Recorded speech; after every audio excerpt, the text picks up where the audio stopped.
want to add out that we missed when we watched Creo, Bucky, and Clicks go down to Storm Surge.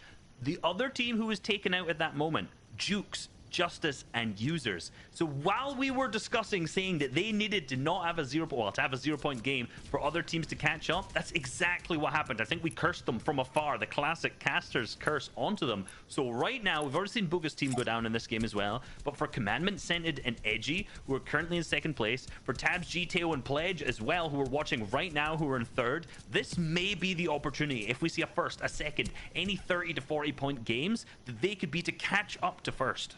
Yeah, definitely. Listen, they're right there on top three, finding Elims, Teo, Tabs, and a Pledge here. They're in the game right now. They're very much in this running here for taking one of these top spots, and it's neck and neck. Their competition of Commandments and Edge are just sitting up above them. So let's see where the zone's going to pull, ladies and gentlemen. 3 seconds Bottom now right for this half in, half out.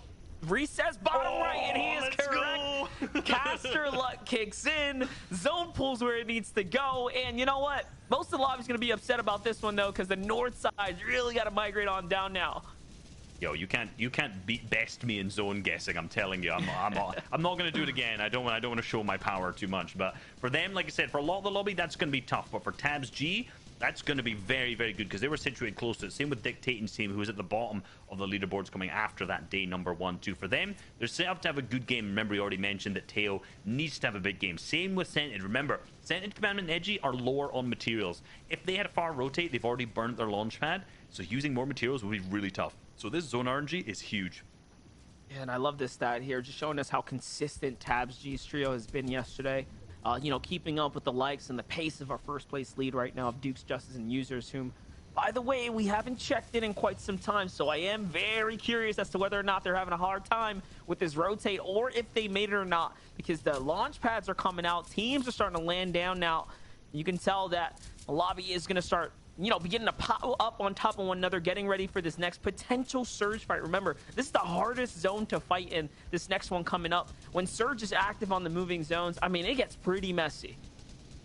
It is, and it's tough. And a lot of players start to go question how are they so far below if they were so far above the other threshold. But what a lot of people seem to forget is the fact that when you're below that second threshold, you're comparing yourself to the teams who are 50th, essentially 50th on the Storm Surge damage leaderboards. Then that next threshold, you're comparing against the teams who are 30th. So it seems like if these teams are so much higher above the second threshold, then go so far below on that moving Storm Surge, it's just because they haven't got enough tags, quite frankly.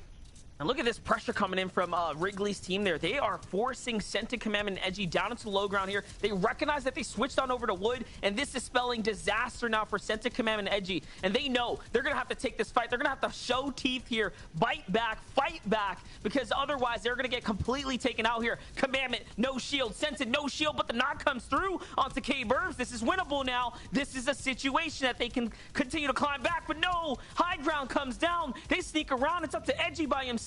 We've seen him do ridiculous things in the past. Can he do it one more time? And no, the shot wasn't there. They fall, they get taken out, and second place is down. But our third place team is up. It's Tabs G, Pledge, and Teo, who are now fighting for second place spot, fighting to go ahead and catch up to our number 1 seed here. And hopefully they're aware of what they need to do this game, right? They need to play every individual match that they can, but they are also low on builds. We saw 19 in the inventory at that moment too. Eomzo's team trying to launch pad all the way ahead. They need a big game this game. Every other team starting to hit the pads. It seems to be Zlem's team with Narwhal, who's going to be trying to claim high ground, but no, Bank Teller lands on top of that too. At the back of the storm, we see Who Fishy and Kaz still in this as a duo. Remember, this was our 6th place team, and they lost Aspect early on, and they're still up in it. But again, scuffed on material. They need to be able to try and get some sort of refresh to keep it in this, but as a duo, it's going to be very, very tough. Yeah, definitely. Kazu, Fishy, Aspect on the move right now, though, trying to go ahead and solidify their route back on up to the top. Remember, they had 2 second places yesterday before falling out of favor. Kaz here split up from his teammate. No bills to work with, still alive. Can he pull an EU clutch the way we just watched Curiosity do here? He managed to stay alive for forever, what seemed like forever. In the end game, Kaz is still up on that low ground. He's above the surge. One less thing for him to worry about here. And he's got some HP to work with, too. On the other side, though, DGen trying to march his way on up to the top there alongside Agers and Skittles. He's at the front side of the zone. Enemies to the right here making edits here. They're fighting for control of the builds. It's not easy by any means. Fishy on the other side by himself now as well. He's got a couple mats. He's going to go for the fight. Down comes the edit. Beautiful shot there. That's one down. Nicely done. That's on to Stretch. Another top 10 team now. Crossed. Every single team picking up members on other top 10 teams as well, but every single player we've checked into seems to have under 20 builds to their name. This endgame being scuffed fight after scuffed fight. As we see DGen's team still in it as well. Iomzo's team comes into the back of Fishy, and it seems to be Fishy will be taken down at that moment too, but Pledge and Teo go down too, leaving Tabs GLS alive as a solo. The Storm ticking, pressuring him as he goes, and no, Tabs G is also going to be picked up as we see DGen in another box, him going down as well, but Skills is still left in it, making a med kit play at the back of the Storm. Nope, down he goes as well. The shots are coming in. It's to the pressure of the high ground team. Bully, Christensen, Bankteller try to set up this victory royale here. It's almost there on the front side of the zone. Xset, Clarity, Knight, Shark, they're still up right now. They're still holding on. Zlem here trying to make his best do with the game as well. He's going deep into the zone, trying to deny the eliminations here. Make any kind of placement points possible, and the zone's coming his way. He might actually be able to sneak his way back into this. He's trying to find a siphon here. That's a desperate act, but no, it's not going to be enough. Down he goes, and now we're setting ourselves up for this 3v3v2 situation that's going to unfold here. Yep, most of the teams in here not in the top 10 overall in the leaderboard, so definitely big shake-up starting to happen right now. But for Clarity G, 11 builds to his name, no AR in the inventory. The pressure starts to come out from the high ground team. They're hopefully going to be able to pinch the team that's in the mid ground right now, looking up, trying to apply any pressure they can. But they found another chug cannon, and this could be Zlem's old loot that they came across, and an absolute gold mine of loot, of materials, of heals, of whites in particular, picking up hopefully that medkit so they can make some medkit plays for the victory royale. But because this is going back over the old builds, every team is slowing down. It's potentially going to go to a heal off, and I've not seen any team that has a ton of medkits, a ton of those chug cannons at the same time. So this may have to be some form of aggression coming from the high ground teams, just jumping down, and Squish goes down. There it is. Finally, Bankteller, Krizix, they get a little more active. You can tell they're getting antsy here. They're trying to work their way down. Time is ticking here, guys. They're starting to run out, but so is the low ground team. Luckily, they do have a heal situation, but no medkit comes out early. They're just going to forego that entire thing. Out comes the launch pad. Up for high ground. Teams are trying to go in and fight for this back here. Bully goes up. Bully is safe, though, but the heals are happening down low. Bully might have tossed it, but no, that's a white tag. Can he get the finish instead? Clarity comes to the support there, finds the final elimination, and there it is, the victory royale. And again, we see something just unfold here. Nice Sharking Clarity. All of a sudden, Reese are putting themselves inside the competition, in the conversation today. I mean, that's exactly what we saw in EU too, right? Day one is not in any means set in stone. We've seen these teams coming up from their middling, right? Before that, we saw the Exit Boys and Clarity G were in 16th place. With a big victory royale in game number 7, they're going to be up in that top 10 and potentially even closer to the top 5 at the same time. So the tournament ain't over till it's over. No, it's not. But you know what? We got to go ahead and catch up because we jumped into this thing so quickly. We're going to toss it over to Dex to get us all caught up, guys. What's going on, Fortnite fam? It's your boy Zeke. That's right, me and Reese just battle bus drifted our way over here from EU. We had to start real fast, and we only have 4 minutes, so let's get you guys up to speed. What's up, Puerto Real? Great to be with you guys. We love hanging out with you as always. Use your favorite emotes. Okay, guys, I'm gonna rapid machine gun this, so hang on for just a second. Let's talk about the actual show, starting with Major Glory. In case you've not seen it, she's in the item shop right now. She features an incredible backbling and an insane DJ. More Kismet created a lobby track. It's only going to be around during the FNCS, so check it out before it disappears. Absolutely insane, and the track is just next level. Absolutely insane. Okay, let's talk about some other stuff very quickly. Now, we won't have to talk about the tournament format because you guys know we've made it to finals. But the overall format, you can see we had 33 trios here. 2 from Chapter 2, Season 6 have made it on through. 4 from the reboot round.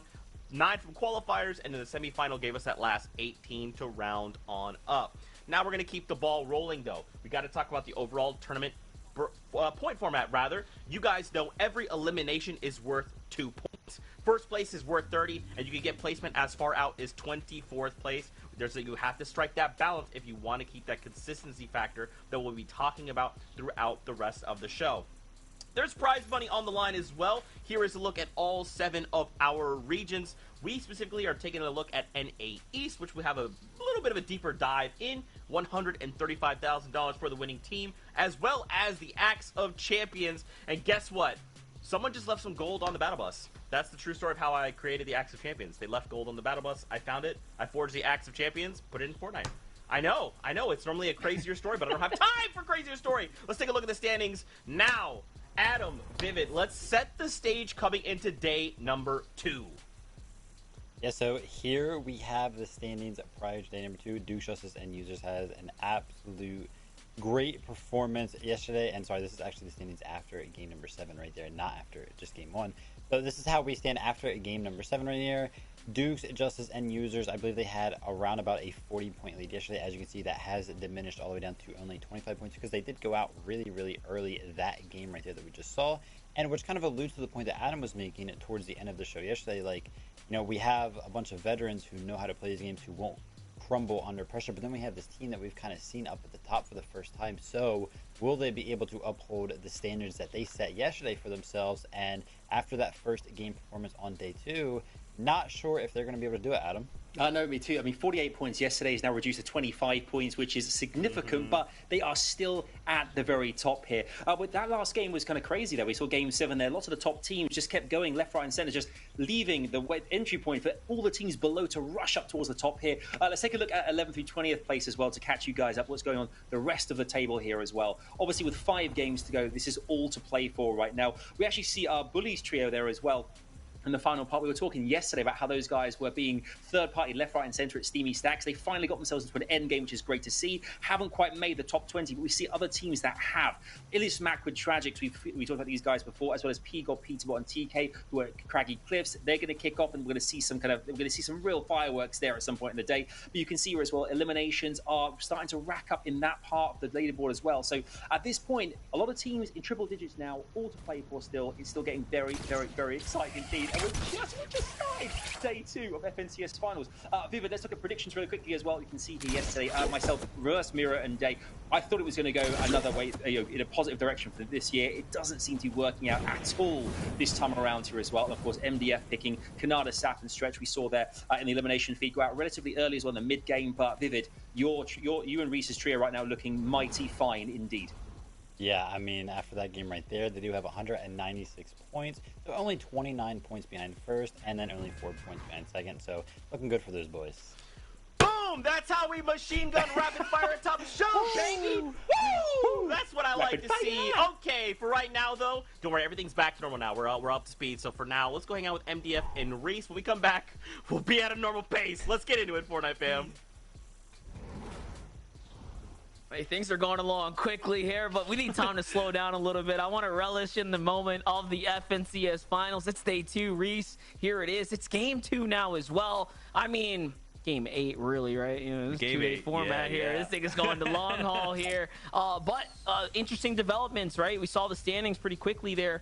I think people are catching up now. First place is not safe anymore. I think their comfortable lead that they had is out the window, and they're in the pocket with everyone else here.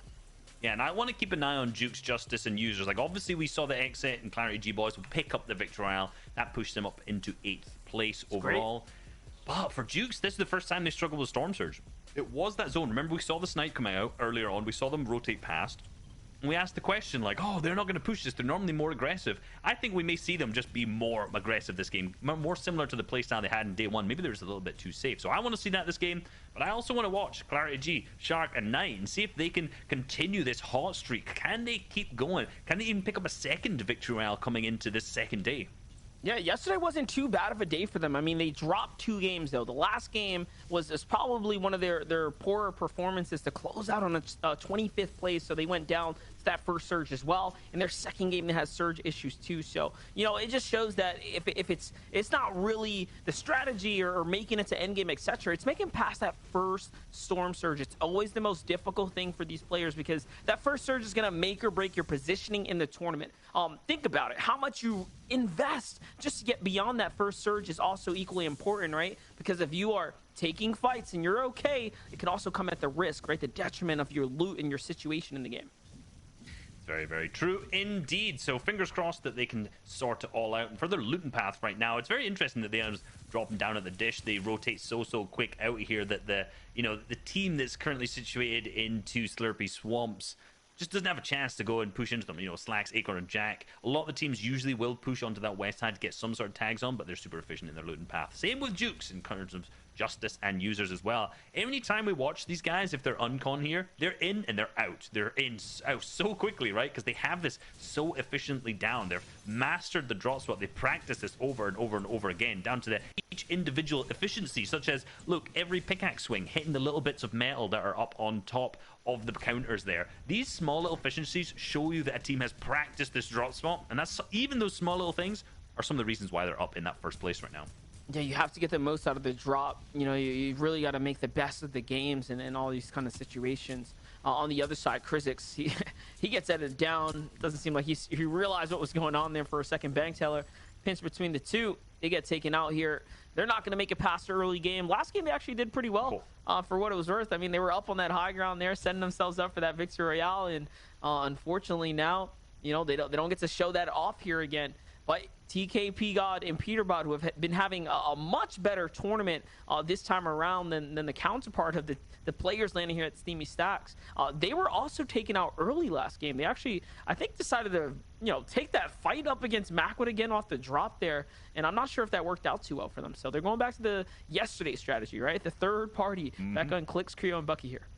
Yeah, you know, Clicks' team has to be aware of this. Like, they have to be thinking this can happen. It happened at least 4 games yesterday from my recollection. So to see them, if they're not aware of the fact that TK, Peterbot, and P-God will do this, like, that shows a lack of thought process in terms of the strategies of the other teams on the map and how they're rotating, given this happened just so many times. And it happened when Damir and Reverse pushed in. Like, this place was just a bully ground for all of the teams who were uncontested in the surrounding areas. So we're going to see if they can slow things down and actually get a big shot. Peterbot has the sniper. He hits the body shot on it too, and this maybe the triple spray comes out from the full team to see if they can apply that and get the sprays in. But no, Petergod, actually, I'm not sure if he knows where Creo is, and he's getting shot up in the back at the same time, and it seems like the other team is just fully disengaged. But no, they did manage to actually get one of the knocks and to finish onto Clicks. Interesting from Peterbot's team not to headshot snipe the knock body for maximum Storm Surge damage, just going for the max pump. And if we see them struggle with Storm Surge later on, you can blame the fact that they did not snipe that body.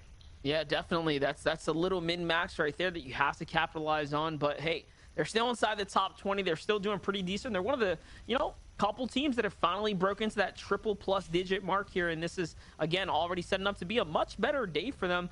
You know, a couple elims in here. If they can just continue to stay consistent, get some points, they might find themselves within a top 15. They might, you know, go as far as breaking into top 10. Who knows? We already know though these contested fights, you know, they make for an interesting story because not many teams are able to be contested or take these kind of early game fights and have a positive story to tell at the end of it, right? More often than not, it usually means both teams' tournament run. But you know, TKP God and Peterbot here, they've managed to find some success while being contested. Yeah, which is great, you know, especially from being contested on a spot that gives you such little chests, right? They managed to rotate out through Pristine Point, get more loot there, then they've rotated in here, picking up eliminations, and right now finding a Cosmic chest, which is definitely some good RNG on them. Where they're going to get the ARs, so the heavy ARs. Not too bad. Not bad at all. It's okay. It's okay, yeah. It's not the silenced SMG. So they've managed to luck out definitely in a little bit. But again, looking at the materials, 59 metal, only other team. This has got to be the priority now, right? But look who has moved on in. We called it earlier. Day, Miro, and Reverse. We saw them do this one single match at least yesterday, and it seems like they may be going for it again. The little spray. One tag comes out, so they're not opting to go for a big beam. They're not being patient. Miro being a little bit too fast and trying to get into shots and just trying to get whatever he can, which may think that they're not going to stay here for long. They might just try and get a tag and dip on out.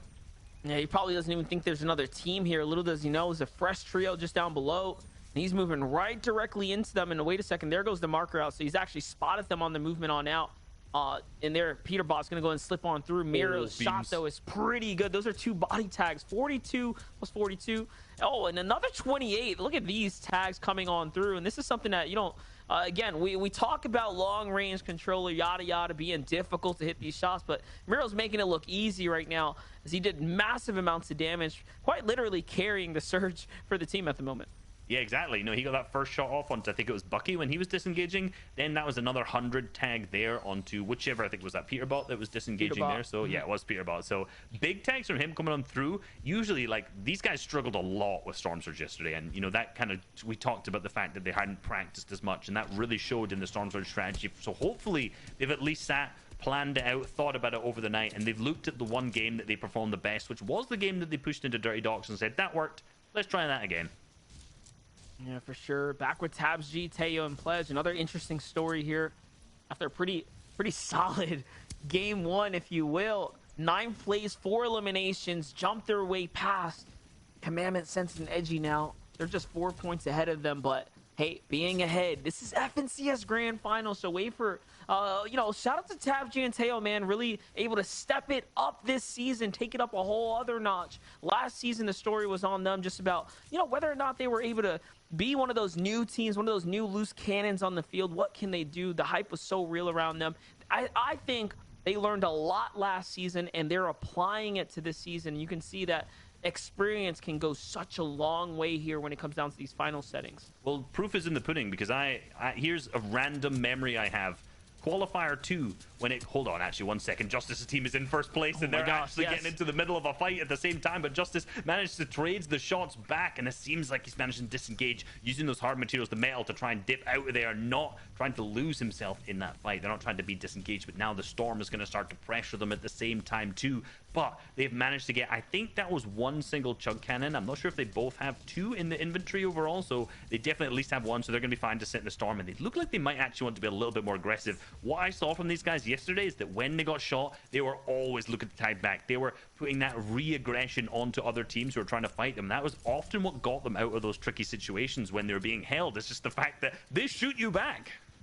Yeah, definitely. But that was very much a Storm Surge fight there. They were willing to take that all the way if they had to. But luckily, there was a little moment for them to back on out of there. And to them, staying alive is obviously the much more important thing here, as they were taken out very early in the last game. Again, just having those Storm Surge struggling issues. Now being held out by dictating K-Burbs and Wrigley there. They get tagged a few times, but it's okay. This chug cannon is going to be able to allow them to jump right back into the swing of things. Very little downtime here. But although they're going to start digging into these big pots, that's because they don't want to sit around for too long and wait for the cannon to finish. They still have a rotate to make here, but I'm happy that at least they're making the adjustments, right? They're trying to get this train back on the tracks, because if you look at yesterday's performance, they didn't have a single bad game yesterday. Every single game worked out for them, whereas today already, I'm thinking the weight, that pressure of being in first place coming into day 2 is starting to settle in, right? You have to think about it from their perspective. It must feel like so much pressure here. I mean, a lot of the players do say that when it gets to that 2-day flat, that the night of, the sleeping and trying to make sure you're well rested is so difficult, because they're nervous, right? Especially if they perform well, the expectations are so strong. Imagine you've performed, you're a 50-point lead in day number 1. You go to bed that night, can you sleep? Can you wait for those games? What up, bro? Like, I know I struggle, let's be real. No, it's We'll find here, okay. Today too. Pots. Yeah. Listen, if you're capped off, drink them, pick them up. That's what they're going to do right now. User's going to go in and pop that. That's a great find here. Basically negates the fact that they were... What's going on, everyone? There, so we'll play for them. On over to the other side. Much different story here for Teo, Tabsg, and Pledge, who have managed to already have a very... Dom Lad, thank you for the raid. Here on the map, but judging from Teo's loot count, I mean, the materials, it's not too great, so they have a lot of work to get done. Thanks for coming through, Dom. They want to farm up that metal and play for endgame. Holly, it's gang. Trailing off right now, but Teo's the one on defense here. He's looking out, making sure he keeps eyes on his job is find tags, find surge. Are you Tabs G and Pledge here. In the UK, or are you in the story I was telling in the States with me? Interesting fight, because it was about Teo's team, where I remembered vividly back to season 5. in UK. qualifier Damn, it's 2, late if my there memory then, serves huh? me correctly, where they were dead last, 33rd place. So, And you're no, talking it's about midnight. progression I'm always season up to at season, midnight. making it to qualifier round 4s, placing dead last, to coming now, But I'll and being be in I'll be contention for streaming first at place like shows huge improvements on him as a person. And midnight obviously the team here, switched up so at it'll be the like same time 6 as well. o'clock So in the massive morning. progress from him. It's a good story to see across the season, right? 11 Boys putting in o'clock, the work, okay. being grinders and making sure Well, that if you it wake pays up off in the early, I'll be leaderboard. streaming. Yeah, definitely. I mean, this I is should it. be Time is now. the early morning Kaz, He show wants it more than ever. for What he the can do for it. UK Kaz, Aspect, and Whofish, she's 76 damage streamers. above the surge right now. Trying to get active here. You can see Kaz taking the risk, stepping out in the open there, trying to look for a sniper shot, seeing if he can tempt or Shout bait out the to opponents Dom on the Lad, end. It's not 420. gonna work out for him though, as he didn't find the tag. On the other side, Scented and Edgy find his way to Believer's Beach here. Clarity G still up in front of him. Game 7 winners. Indeed. And Sandy Commandment Edgy, yeah, again. Call of Duty Modern Warfare, what, Warzone? Interesting. Actually opting to use the launch pad.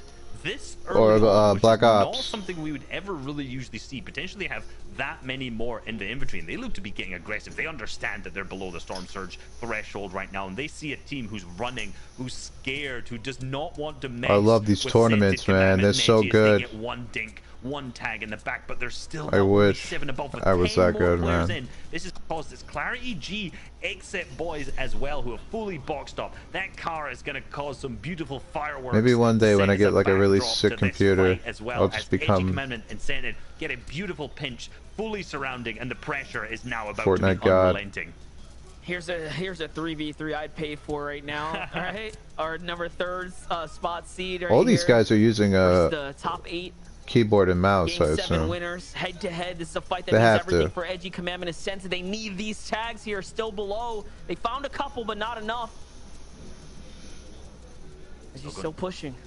Still pushing. He needs to get more aggressive though. They cannot sit and just no. play so slowly like this. It's not working out. Welcome We've for the watched shout it out, Dom. not work out for them earlier as well in the previous game, and right now they're just keeping their distance. They're trying to get in. It seems like when it's too late, there's still 2 players need to go down to Storm Surge, but they have just managed to get above. They're now 48 above, but Scented has gone down. He is knocked at this point.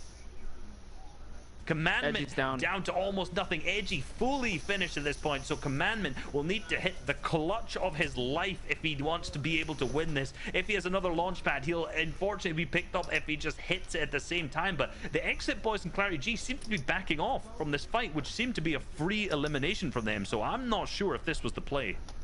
Yeah, I mean, the timer, right? The timer on the clock here, there's only a couple seconds. If they burn too much material on the hunt here, anything can go wrong. If someone like Commandment breaks loose, finds a single knock on one of their teammates, that's it. Their top 8 spot probably put on the back burner here for this game. So I think the respect was there to say, okay, we got Scented, we got Edgy. Do we really want to maybe lose a player here? I don't think so. They're looking at the bigger picture, looking at the long haul. And Scented, Edgy, and Commandment can count their lucky stars. They at least have an opportunity here to stay alive and continue to break on through. Top 24, that's placement points being given out here, guys. 5 placement points. Still here, bro. Got you tabbed up. Teams like Boogie Thanks, and man. are going to benefit from that. I love my lurkers. You know, if you're in 3rd place, those extra 5, you're happy you at least managed to survive that, because they could have fallen right there and not earned anything this game.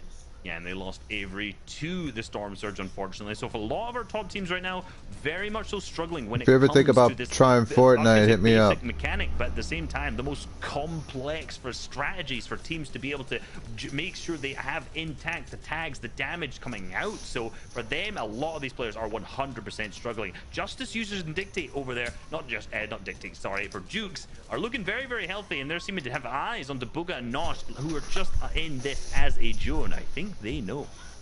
Yeah, definitely keeping an eye here. Now, mind you, Susan and Duke did have that problem with Storm Surge in game number 1, so they are much more prone to continue to be aggressive here coming into the 2nd game of the day.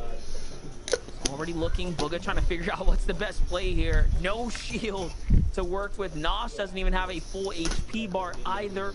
Zone's going to favor them a little bit, but it's still not that good. They have to cross through so many teams here if they want to get to safety. And already, they're at the mercy of the rest of the lobby. Still holding on to extra shotgun, hopeful to get the pickup to save onto Avery, but unlikely now that things are pulled outside of the Pleasant Park. Indeed, for them, that's a tough one, especially with no shield to go up at the same time, and we see Commandment also going down to exit there as well. So at the end of the day, he was picked up a valiant effort, but that's 2 tough games for them, starting off Oh, you don't like similar to Fortnite? day number 1. So maybe in the last half, we'll see them pick and you it back still up and make a fight for the first place. But right you still now, gave me these the players have to struggle with a far zone, a long rotate. the to raid make it anyway. in Thank you, particular man. for Bugha, who has no I shield play and other no games, pad, so it I would was seem playing like. Fallout 4 earlier. Say go down right now. Sprite already And if you positioned up look here. at my about, Prime spot for the new zone. you could see Users, Duke and Justice make the clean rotate. play They get all the way Apex, across, and this is the Warzone, strength and of Chunk King. Zombies. We're watching it once again I come into play here. played all those They managed games. to bounce all the way back up to HP. Commandment gets caught in the feed there. Down goes Commandment. Do you play, The solo has been spotted out. Like we said, at least hats off to him for You play making Black that top Ops 20, multiplayer? earning those extra 5 points. It means something here. Dukes though, getting tagged up a couple. They need this refresher. Look at the material here. They could definitely use an Elam Zombies right now. I played. That's fun. That's true, indeed. They can. Do you They still play, manage to get above that Outbreak? refresh. The materials is absolutely required, but still, you know what? They Or seem the to old hopefully be able school to pull another type. zone here. This is, I remember 2 games in Pleasant yesterday that they managed to do very, very well. Actually, as I say that, they suddenly dropped to 187 Yeah, I pretty much got below that the down. Surge. So it seems like someone was very, very close to them on the leaderboard when it comes to Surge. So they're going to have to hit some big tags and do something very, very important. And it seems like Bugha is the one that's on the receiving end of that, as he's going to go down, be completely finished as well. And Pamstu's going to scoop Bugha's up the lead down. with that one, as we see Jukes' team starting to lose HP as they start to open up, going for some tags here, and hopefully they're not gonna get too desperate in their managed Ready up. to be Why would able I to hit run? something. But no, they are now almost 300 below the Storm Surge threshold as Thanks for the Justice alert, my is dude. knocked down as well. Users has 42 builds. The pressure coming out from one of these other teams as You know, I good have trades that coming off from Users, command but with Justice the is finished. exclamation Jukes mark. is now weakened as well in the feed too, And then this my pressure is first still tier coming out from Aspect, emote is alert. Bukashi, and Kaz up on height.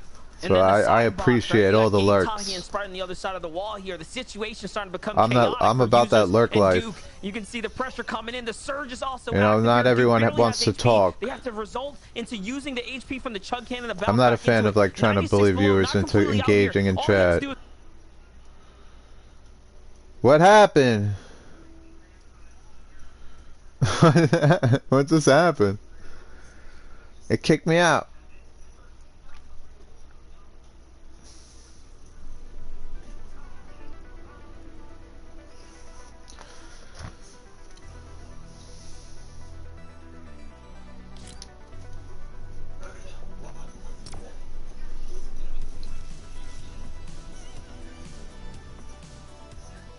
Well, we're going right back in.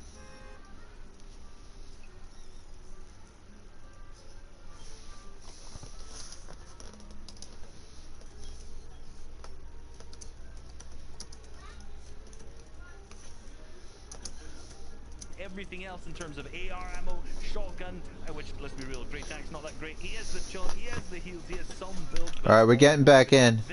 No worries. He has to clutch up Don't go anywhere. Great Tank. Ooh, this could be a show.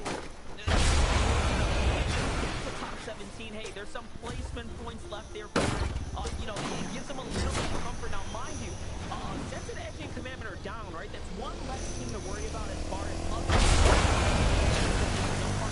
first place. Now, if Taz, G, Teo, and Pledge are still up, and they're here, now we have a big problem. Users, Duke, and Threats, or Users, Duke, and Justice here are no longer completely safe, right? Their #1 spot is definitely on the win.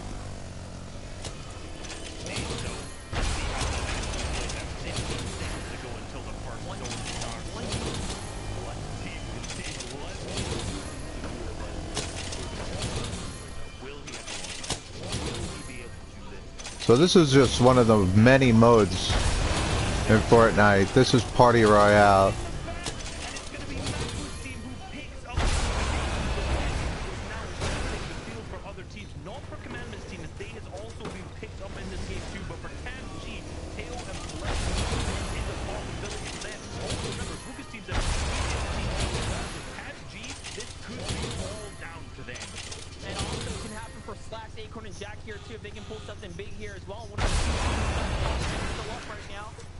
Comes another layer change, beautifully done. They're just a single tick of damage above here, and now you can see how volatile it is. They need more tags, and all of a sudden, out comes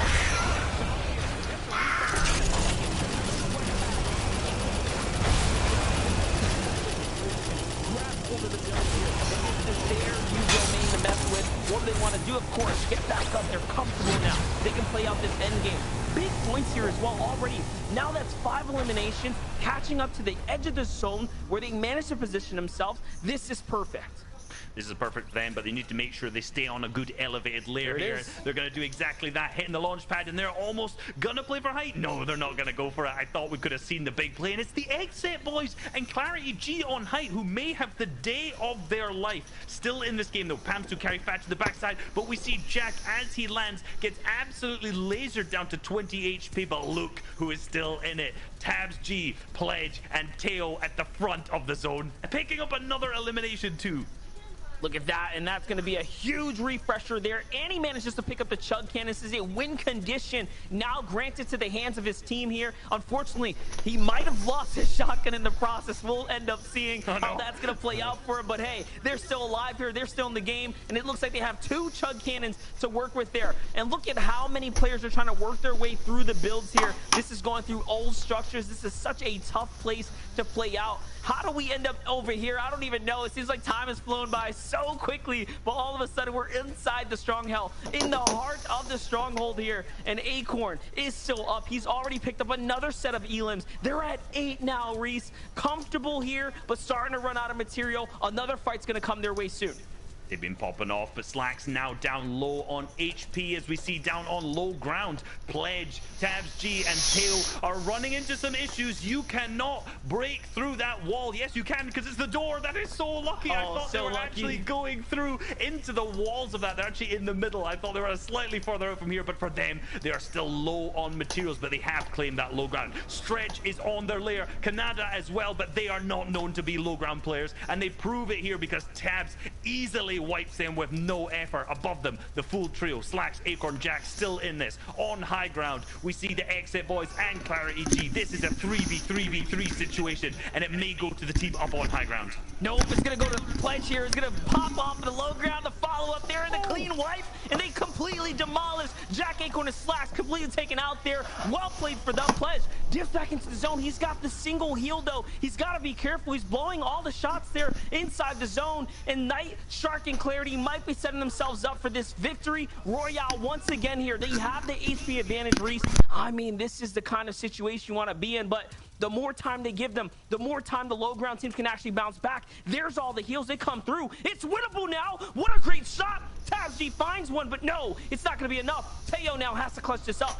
Knight is still up here. If he gets the siphon, he does. Look how tiny that fucking circle is, dude. He's going on up. This is insane. He gets broken out. It's going to be a 1v1. Here goes the gunfight, but no, doesn't find it, Reese. He's starting to run out of mats here. Into the zone he goes. He still has a little bit of time. He cuts him off. Here comes the edit. Shark is still alive. Was it too soon? Oh! That was a huge play. That would have been so good. The reverse ramps to almost block them in the back of the zone. But Knight, Shark, and Clarity G had it on lockdown. Oh my god. To the close of the game. They knew exactly what they were doing. Look at Monster Face. They hit the back-to-back victory royale to start off day number 2. What more can you really ask for coming out of the first 2 games of game number 2? That was crazy. I had to live in the moment for a second there. The question was actually, did he time it correctly? He sure did. He hit the shotgun shot. He did not lose the clutch up moment. I gotta catch up to my breath. I'm gonna send it to Zeke. Zeke, you feeling the energy, man? Because this is getting crazy. He just wants to. MDF. He just wants to scream out. I am the energy. Wow, I cannot believe. Okay, look, getting a victory royale in itself is difficult. Then you layer on the fact that we're now in finals, exponentially more difficult. Then you tell me, how about a back-to-back victory royale in finals in day number 2? Arguably the hardest portion of the competition, the tail end of it, where you have to be on it. And for Clarity G and company, they said, no, that's what you want, Zeke. Don't worry, we got you, boy, we got you. Yeah, man, things are really shaking up on the leaderboard now, especially at the start of day 2. You come in and you get a back-to-back victory royale when you weren't in the top 10 after day one, right? Like, you are here to make a statement. You're like, hey, listen, the boys that are up at the top, they're not doing well right now, but we're going to go ahead and we're going to take this opportunity whilst they're not I doing miss well, Bobby. we're just going to show everybody what Thought we can do. FNCS was Back-to-back Monday and victories Friday. definitely No, makes it's a been. statement there. But well It started done by Friday, Teo, Tabji, and it's Blizzard. been every They are day. making a really good effort to clutch it up, and as you guys can see here, Oh, this is the his finals. effort If to you clutch it qualify up Friday, does you play actually Saturday, leave them Sunday, in right? the lead Oh, by okay, 18 so you points did over figure it out. Duke and users who are having some trouble with Stormstar today. 48 eliminations are elim leaders now too. Yeah, and we saw that insane play at the end there as well. On course to the last couple of bits there, we saw Slacks, Acorn, and Jack going down to Pledge almost single-handedly there, which is just says so much. You know, obviously previous FNCS champions, this guy just tore them apart here. 48 eliminations now, superseding Dukes' trio, who 48 points as well at the beginning of day number 2 here. We're in the lead. Now they've lost that lead to Tabs, Teo, and Pledge, going in 18 points ahead right now. Look at those placement points looking pretty at 152 as well. But the thing is, it's been so exciting, fellas, is the fact that we've had every opportunity here for those top teams to take advantage of the fact that a lot of the top trios are going out so early in the games. They're going out so early in the first 2 games here. There is a real opportunity to kick off from His name is Toby. Those top spots, and that is exactly what Tabs, G, Taylor, and Pledge have done. They've utilized every opportunity given to them and got to that top spot, but can they maintain it? We can see it's getting really tight there for the first 2 or 3 places or so, but as well, looking at 11th through 20th position as well here, we can see we saw a clip there of Gabe Tahi against Rose, currently in 20th position there. You start making your way up, we see the likes of Mega Rokin and Dubs there in 11th position. I mean, it'd be great to see some of these teams here in this 11th through 20th spot, if they've managed to get themselves into the top 10 and break through. If that keeps happening like it has in the first 2 games, where you see top teams really dropping the ball early on, any of these teams could easily make the leaderboard now and start getting into those really high prize pool amounts. Oh yeah, when you have the teams at the top start to dwindle and not really do as well, right? That gap closes ever so slightly, and yeah, that's pretty much what's happening now. So it kind of creates a situation where the top 5 can shuffle really, really well around, right? And then Tabji, Teo, and Pledge, if they keep playing well, though, they're going to create a gap for themselves. So we might just see them run away with a victory. However, anybody that's in the top 5, top 10 right now is not safe, and they need to keep playing really, really well to maintain those positions. Oh, absolutely. And one thing, I think it's fair to say we should definitely take a look at Tabs, Teo, and Pledge and see exactly why these guys are currently doing so well on day 2. And I've had a great start to the competition to really kind of put them, as front runners right now. They're sat at top, and they've got every opportunity to go the distance. What I love about them, you look at their kind of stats over FNCS finals over the last 2 days in total here. We're kind of, we've just seen game number 8 unfold. They have not fallen any lower in standings than 11th position right now. They've been 11th 3 times, 10th one time, 1st place, 5th place, and 9th place.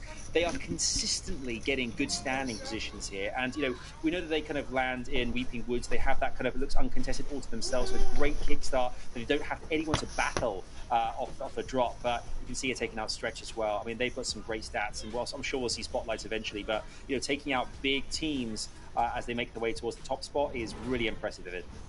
Yeah, I mean, especially, I like that ending right there as we were watching on the live broadcast. Pledge was just kind of running in the boxes, right? And that's how you know that these players are feeling themselves, right? When they have that confidence, that's when they become really, really scared, because they have the potential to make plays on anybody that they really want. It's just all about that confidence and not letting the nerves get to you. And Pledge right now, I mean, I'm sure adrenaline is flowing through their veins. Just watching it, you get it.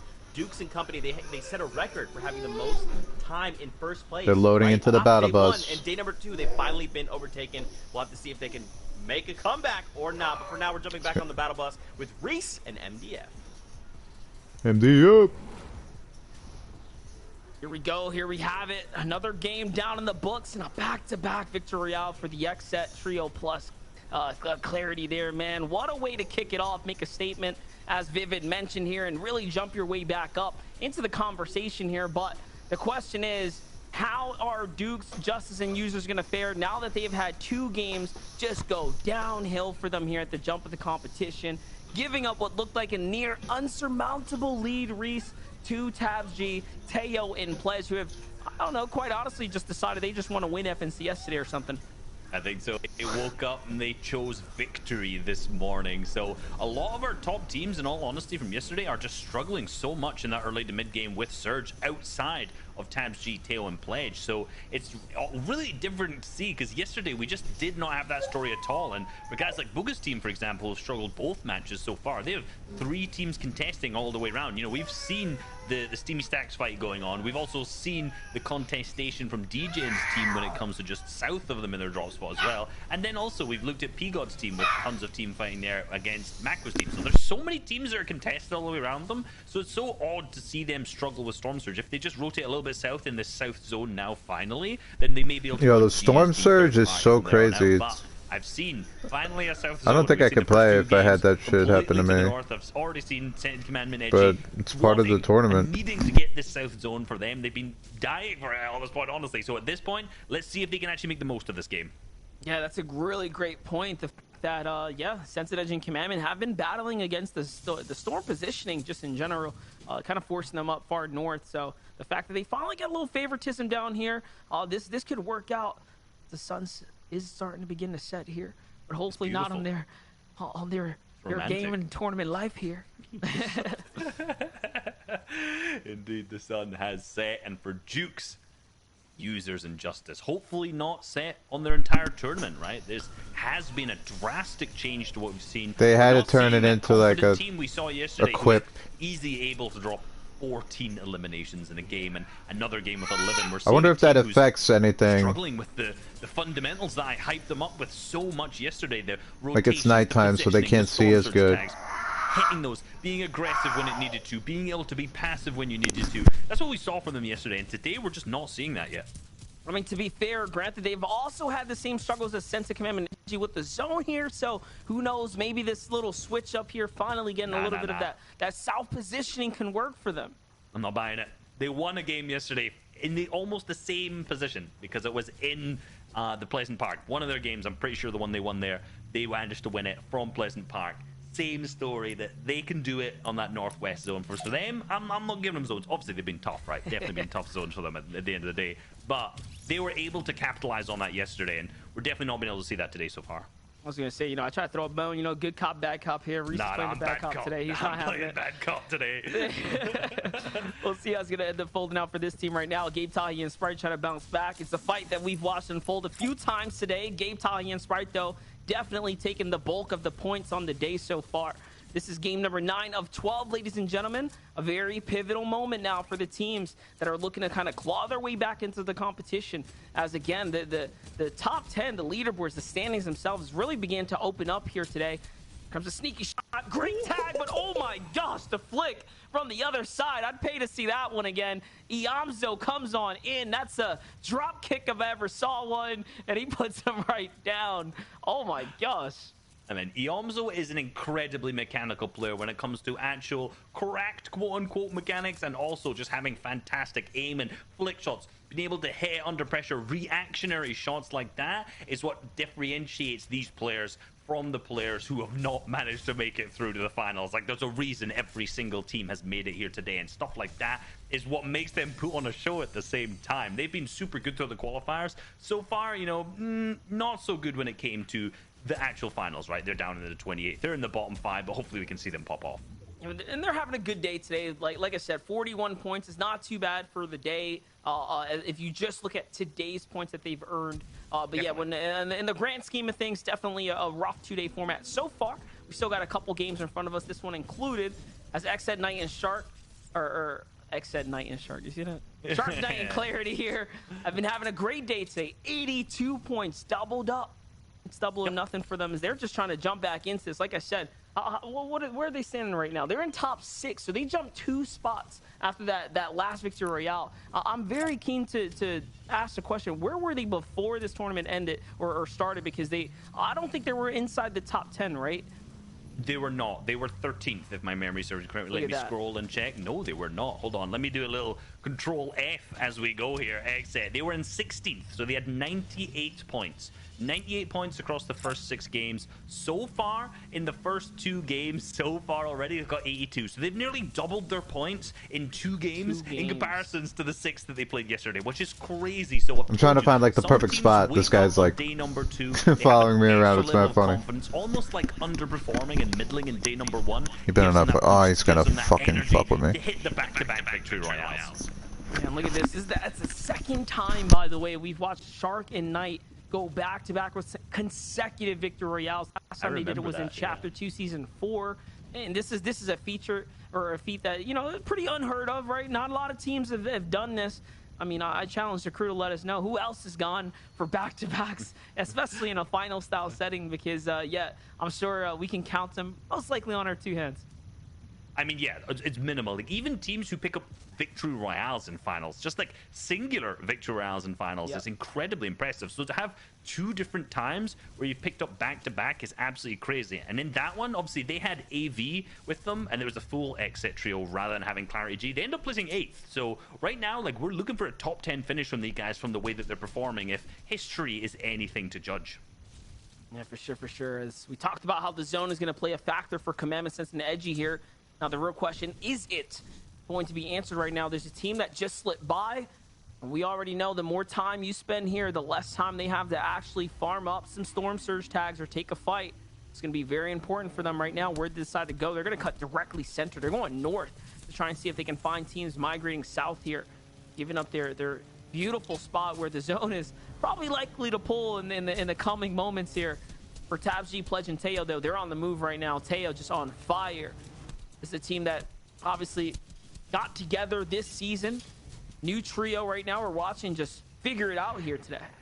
Yeah, I mean, if they're not careful, they will quite literally be on fire with that car getting so weakened at the same time. So they have been popping off, and to be honest with you, they are the Weeping Woods team, right? That's where they drop. So their positioning here is so important because they can claim those hills to the east really well for the best Storm Surge positions. But right now, this isn't the one that's going to give them the best sight lines by any means. Being down on the south side, being up on that north side can give you 360-degree views, and that's what you really need. Right now, they're really limiting themselves to the teams who are over-peaking up north, which, trust me, for these top-level teams, I just noticed the focus button, by the way. Basically unscented Engine Commandment, who are down below rotating out, who are veterans, and hopefully won't let you be tagged up for them. But I am slightly concerned, actually, for Scented Commandment and Edgy. They're wanting the south zone. Now they're going to be boxing up on the lake. Again, a position that's not going to give them too many sightlines over that many players. So hopefully they have this figured out.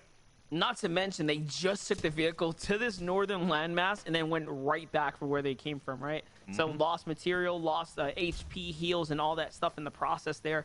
And probably didn't find tags. We didn't see a gun duel by any means between those 2 trios right there. So, yeah, they didn't really gain much for that other than a time loss and some HP loss. And now a poor positioning here. As we jump on over to Dubs, Rokane, and Mega, again, their spot, their draw spot in particular, is about as center as you can get for a major POI. So more often than not, they're not really looking to move around in the early game here, and they shouldn't have too much of an issue finding a fight, as the zone is almost always going to favor their drop. It's true, and on this north side of the second zone, there's going to be a ton of players congested there, and hopefully they can take advantage of that for shots. You can see Rokane only has 2 sniper shots. Oh, I take that back as he gets dropped from Dubs. So now he's got enough ammo to make sure he can take those tags, right? So little quick stat flying into Rokane individually took his team from 17th to 6th last game. That is a crazy clutch, actually. That's basically the entire moving zones, because like usually when that first moving zone starts, you're going to see roughly 17 teams up. So to make it to top 6, that is a huge clutch. Yeah, and that's what we're hoping to see when we watch those other teams just start to break apart, right? Our top few trios, like when Commandment was a solo, when you know, the entire lobby run was on Duke's back there, but it's hard to do. Very few get to do it, and when you do, I mean, you get awesome stats like that flown for you. So we'll continue to keep you guys in the know-how here for what's unfolding. Because right now, Rokane and company just trying to continue to find these shots here. Very important that they get these tags to stay in the game right now.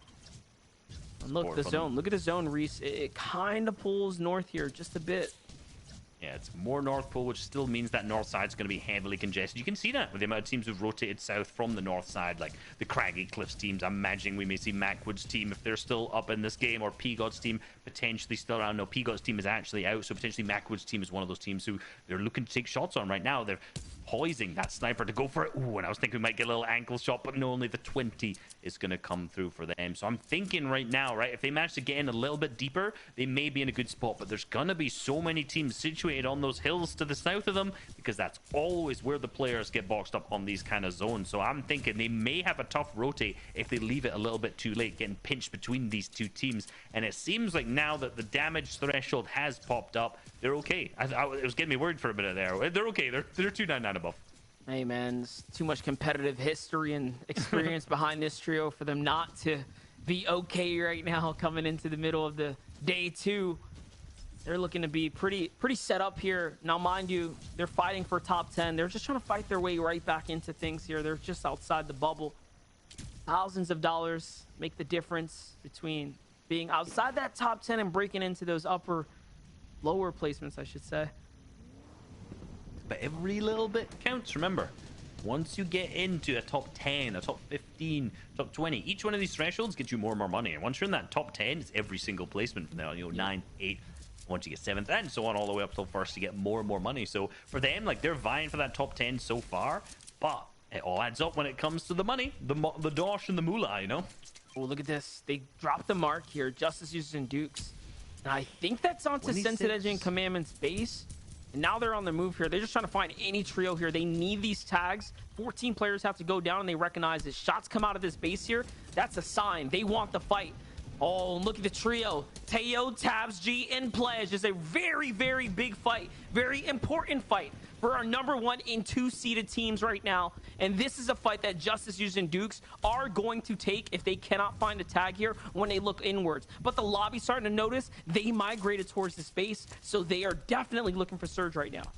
Regardless of the outcome this fight, it's going to be massive on the leaderboards unless both teams somehow manage to go down and they're going to start triple spraying that wall. But again, like we've mentioned many times, these teams need to be more aggressive. They're playing so safe. They're playing for tags, but most of the time it just doesn't work out in this situation, as we see Knifer's team push on in, who also needs to get tags. So this may actually end up working out for them, and it does for Justice, who manages to get tags on the Desperate team. But no, they've been traded back at the same time. Justice now down to 68 above, now 66 above the threshold, but only 68 HP, so they cannot afford to get hit anymore or stall more time. They're still going to need more tags. I see Donnie's team is one of the teams who's below, so they are going to be very, very aggressive and try to not panic. But Tabs G's team potentially could just make the most of this, as we see Justice team now getting sprayed from Jack, Acorn, and Slacks as well. All of the top contenders coming in, as we see Justice being picked up, almost fully finished now, down to no HP, but the chug cannon could be clutch. Users now down to 37 HP. The pressure being applied. He's trying to get outside of the box, trying to do what he can in this situation now as a duo, and I think he's finally got some time to breathe. They've done it. They actually clutched up, though. That was almost very, very terrible for them. Although they lost a player here, they do manage to stay alive. And what a clash of names here, guys. Jack, Acorn, and Slacks, our 4th place team, out of nowhere just come bulldozing right into the builds here. And it looks like they're not done. They managed to heal up. They're looking for more now. I think they've recognized, hey, this is Duke's users. We can get in here. We can actually take these guys down. They already got Justice. Might as well finish up the deed here. Little do they know, though, they have to be careful. On the other side of the wall, our number 1 team of Tabs, G, Teo, and Pledger here. These shots can also bring their interest to the battle. So 1st, 2nd, and 4th are not safe in this little dangerous mix we have going on here. It's true, and this right now, if you're Scented Commandment Edgy, you've got a big smile on your face, because you're just seeing all of the other teams who are getting chunked away from your HP and your materials. But it seems like Slacks, Acorn, and Jack potentially have done very well from that, actually. Potentially not actually done too much damage. Same with Teo's team. Yes, they got the HP, but I want to know, did that impact their inventory? Like, how much were they situated before? We know they had good materials before that, but is that going to scuff them up a little bit? Because Donnie's team pushed up, we saw a ton of tags coming out on them, so we'll have to see how that ends up impacting their inventory. Remember, they are currently 1st place right now, too, so that's going to be huge for them. We haven't seen Scented Commandment Edgy for a while, so I'm hoping they've put themselves into a good spot. I love seeing the big builds. Themselves relatively close to center. Like, that is on 3rd, insane. which we know they're very, very frequently able to do. So we'll see for them. No, Commandment, Sense, and Edge are definitely in this game. I'm pretty sure I saw Commandment's name in the feed there while that very important fight was going down. So, yes, they are still up. They're still active here. They have access to all that loot, so they can just keep building. Pledge, Tabsy, and Teo, though, they have 3 eliminations, so they won that entire engagement against the Storm Surge team of Knife that was pushing on in, trying to see if they can actually, you know, again, find their surge, find their footing in the game, but instead they hit the brick wall here. Pledge, Teo, and Tabsy now have everything that they need, and look at how big this tarp is, right? This is giving them so much space, making their way to new zone, and now they get to get this airdrop here, which is going to get them a full-on launch pad here soon. I asked the question, I wonder how this is going to have impacted them in that fight. Clearly, when they picked up the eliminations onto Donnie's team had ample material, so they could just tunnel their way all the way in, refresh and drop the mats as they go, so they are in such a good spot at this moment. Almost center zone. Sure, they don't have good visibility on the rest of the map because they are more low ground when they have these teams like Acorn's team and Eomzo's team up around looking down. But at the same time, look, they're going to have launch pads. They've just managed to grab the supply drop. So regardless of where they have to go, they're going to be They tunneled all the way. They're pretty close to center. So they're probably going to get in the next zone as well. Yeah, I'm wondering, the users in Dukes, okay, I was going to say they have 2 options. They can break into the enemy tarp and follow them all the way through dead center or go around the base here. They're going to go ahead and decide to go on foot through the base. As Slack now they're just like wasting material. Eomzo and company up on the mountain there. You can see a little fight breaking out there, so the distraction is up. Might as well start going now, and there it is. They do see those builds. They recognize, hey, we can actually get this free rotate here, take advantage of that. And they they just go through the enemy builds for free. Mind you, they have to start conserving as much material and stuff as possible here. So I was hopeful to see them jump in that build just to see if they can find some old leftover builds, but looks like that's not going to be the play that they decide to go with here. And we'll find out if it ends up punishing them because they're starting to run out of material quickly. They are starting to run out quickly, but yeah, again, they're still far below. Yo, if there's a tunnel right there, take them on. Game, they're still gonna have Don't to side tunnel. What they do next, right? You can't just slow down forever. The next Storm Surge threshold is going to come through at the same time, and they're still situated to pledge. Tabs now the other team's gonna come from behind and kill them. Jukes is looking. They're gonna try and do something here, but that's not necessarily the team that you want to apply pressure to. They're the most successful team in the entire lobby so far, so this could be a tough one as they actually start to get sprayed into the back. And yes, he's going to try and go for the snipe to return the pressure back. Yeah, again, as I mentioned, their signature play always to reapply the pressure as they do, which they haven't been doing too successfully today, but they're going to slow down, not necessarily go for it yet, and look for any more opportunities, but they have 13 seconds before that Storm Surge starts to tick.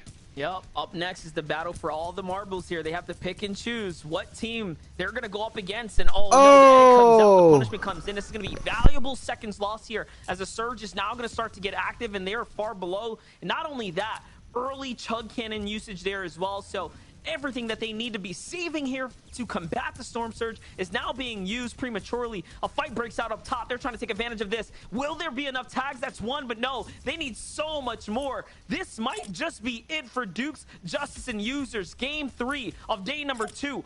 This is 9 of 12 here for the finals, and they came in with a 50-point lead today, and all of a sudden, they're heartbreaking watching. It is so heartbreaking watching it just slip away game after game here, struggle after struggle.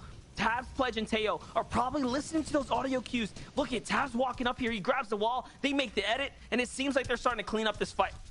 That's what's so tough. You do not want to sit next to one team in the lobby that you don't want to eliminate you, because like you said, they're going to have the audio cues of them being tagged by Surge. We saw them being picked up, Users then going down, which gives them those additional points, right? Duke's now just going to try to do whatever he can, hits that launch pad, fly through the air. I'm sure if he makes it down to the ground, he's lucky, but he just made it down where he's going to be picked up by, unfortunately, Voil, who has actually been popping off in this game, but Acorn, Slacks, and Jack now situated in such a good spot. 600 above. Wow, I thought Storm Surge killed him. For someone else. Good going into the moving zones.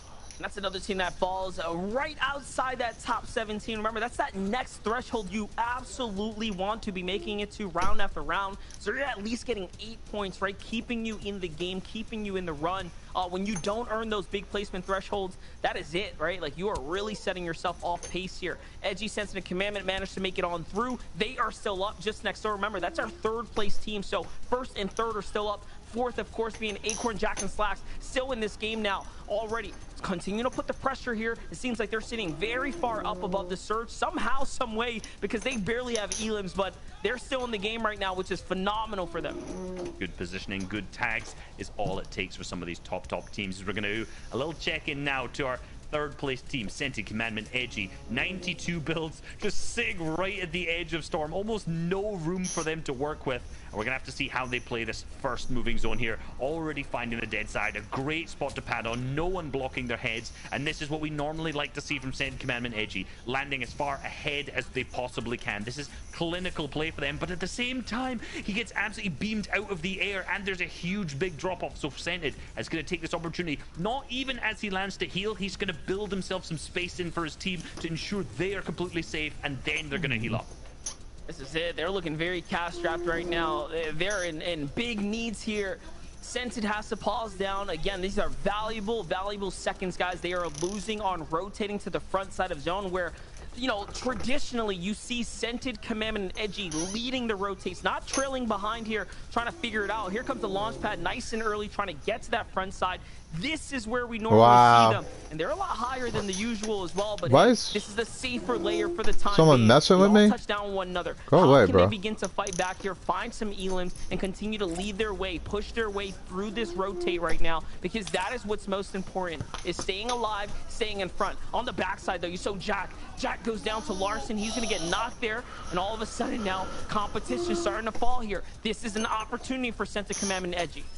Yep, Scented just trying to do what he can with this low amount of wood just to tunnel his team in up ahead, as now Edgy's leading over the top. He has the hard materials. He's going to keep them in the game right now, but they're in an uncomfortable position for themselves. A cheap tarp in the middle of the storm. Look at that. Tons of teams on their layer. This is not their comfort zone. This is not where they thrive the best. They thrive the best down on that low ground positioning, popping off, applying any pressure we can, and look who's taken that slot. Pledge and Tail, but unfortunately they've actually lost Tabs G in this match so far. So again, this is another opportunity for Scented Commandment Edgy to pop off, as long as Pledge and Tail don't pop off themselves in this game. As you see extra materials up there, that's going to be hard mats. I think it's just and yes, the big elimination comes through for Pledge as well, and that's actually onto Bizzle at the back of the storm. Some hard materials now. They're going to try and get ahead and claim this low ground. Plenty of material now as Pledge starts to take over here and lead his way through this end game here. Acorn still up. Scented, Edgy, and Commandment found their way to low ground, and the fight's breaking out. Pledge and company trying to escape the grips. They should have done this all the time. The multi-cam. Managed to get away. They jump up to another layer. Acorn, Slacks, and Jack are now officially out here, down to the hands of Skittles. Skittles is still alive there as well. Back with Scented though, Commandment and Edgy. They have control of this low ground. Compact SMG is going to be so good down here to break through these builds, apply extra pressure, especially if he can keep it completely loaded. And this is where the points are starting to really rack up right now. They're earning everything that they need. Look at the thing shred. That Compact is so good. The pump's even better. Huge shot. Holy shit. That's a big elimination. They have to catch Teo, though. They have to catch Tabs G, who are still alive. They're still earning here. Yep, Tails getting the points in, and Scented Commandment Edgy has to find that was crazy. Has to pick him up in order to keep themselves flying up the leaderboards. Right now, 5 eliminations. Stop with the That's fucking 10 points total for tomatoes. them on the low ground. We see Teo at the back of the storm with no shields right behind them. He could sneak up right inside their tarp to do whatever he can. Idiot. But slowly on the low ground, they're claiming space. They're playing pumps out. Their spacing is impeccable, immaculate, right next to each other. If anyone drops down into their box, they have 3 shotguns hit right into their face, and the eliminations go straight into the pocket of Scented Commandment and Edgy as they keep ahead of the storm right now. Kaz, Hoofishy on the layer above them. They're consistently looking up, trying to drop them down straight into their box. But Hoofishy and Kaz are doing a good job claiming ahead. And yet again, up on high ground, we see Chucky's team. And this is it. This is where it comes out from. Hoofishy's getting pressured from down below, but he's going to have to go back into the storm. This is going to be a battle of the layer. Who will be able to claim it between Hoofishy's team and Sented's team down on the low ground? Now, mind you, they are inside the top 5 as well. Hoofishy, Aspect, and Cavs managed to really stretch this game out, make success of it. Down comes Dom's Mega Rokane. All of a sudden, they're inside the blender here, quite literally. Scented with the misplay. He threw it. He threw a heel. I do that all the time. Now, Commandment has to clutch this one up. He is chasing him down. 2, 3 tags. Yes, it's enough to keep him alive. But steel sharpens steel. Down goes Commandment. It's up to Nut versus Rokane. They're the last players alive. The heals are going off, and they're on the hunt for one another. Rokane has 100 punch, though. Has he managed to Oh, track he's behind him. correctly? No, he runs around, turns around, Oh! hits the stop, too. And down go Chucky and Nut there in the final moments. And somehow, Rokane managed to clutch up here for Mega and Dubs in the end game. FaZe Clan. Oh, shit. Was edited down in an ambush play. Such a clean game right there for him to clutch up.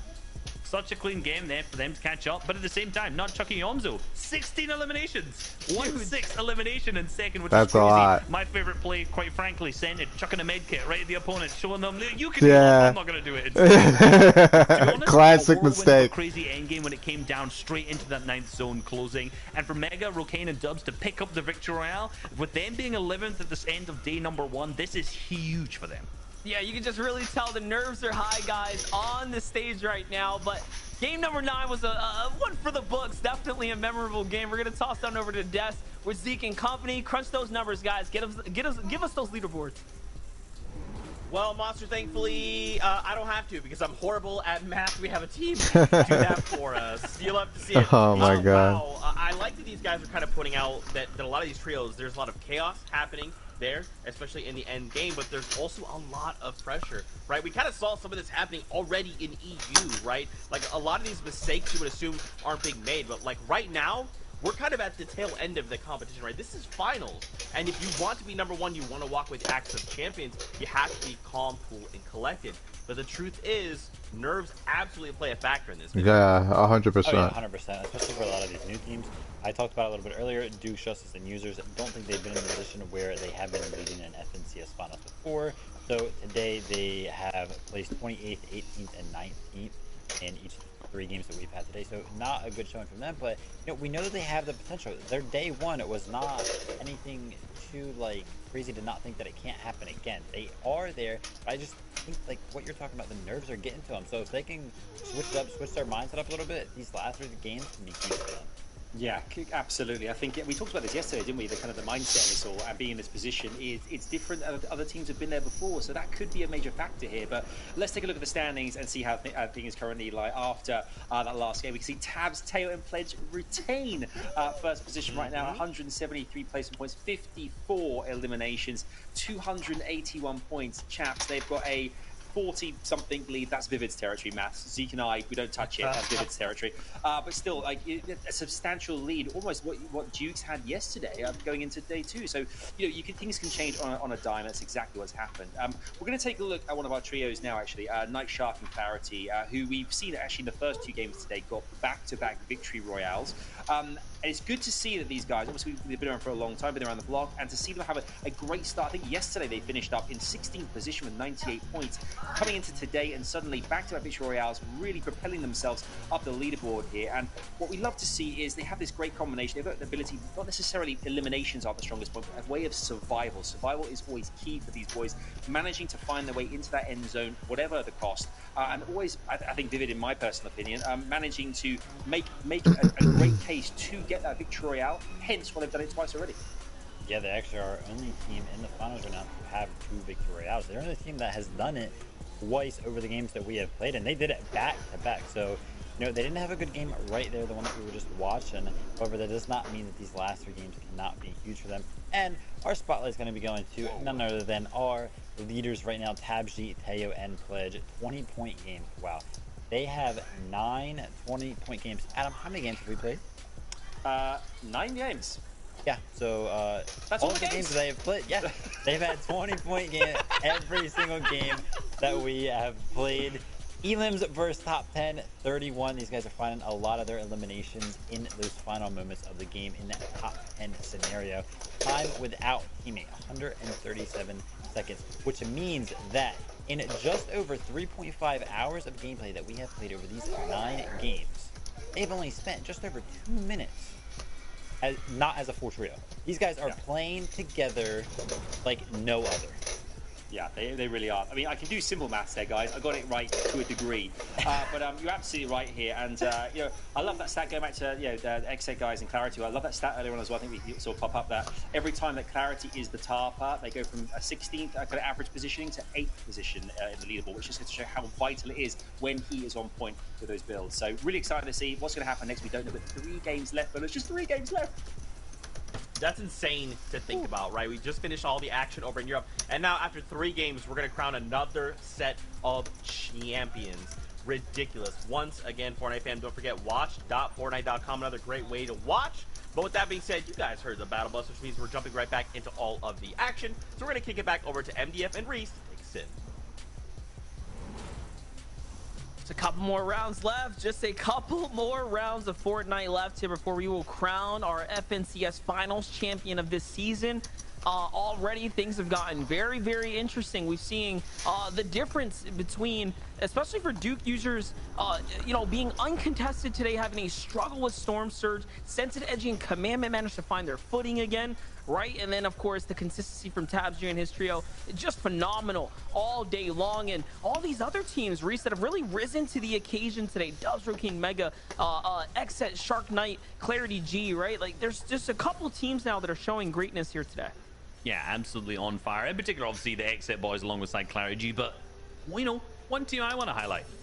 Aspect, Kaz, Whofishy. We've been seeing them a lot. Today in particular, right, they placed, I think, what was the last few games that they had? They ended up being 11th, 10th, and then 4th.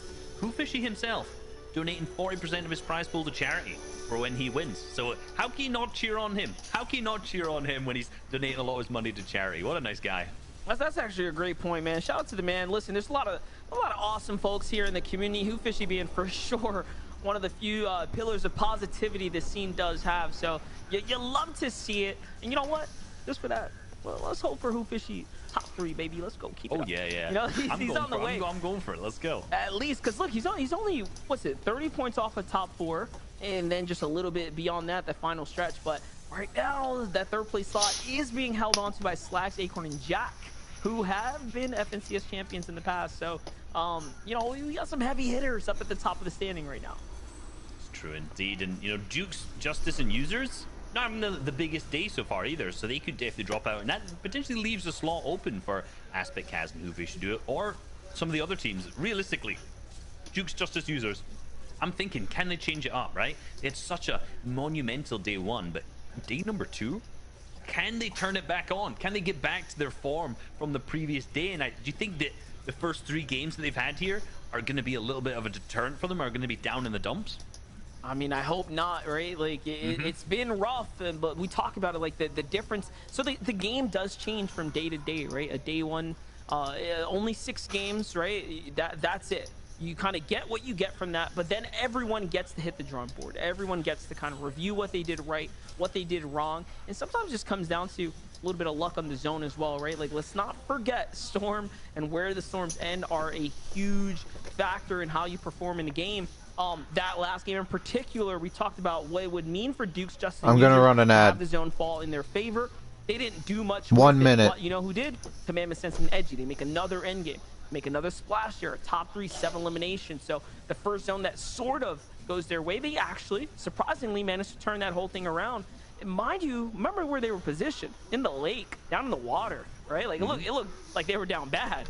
Yeah, it didn't look like they're in the best spot for their surge in that moment, but they knew better than us. Look, they're one of the best teams, if not the best team on the region. The most consistent team, 100% hands down. By far. And realistically, for a reason, right? The positions they put them in, you know, sometimes I question them. You know, whenever you see these top-level teams, you go, what are they doing there? But then it works out realistically, and it reminds me, it gives you an ego check to be like, look, these guys know what they're doing. They put themselves in these positions for a good reason.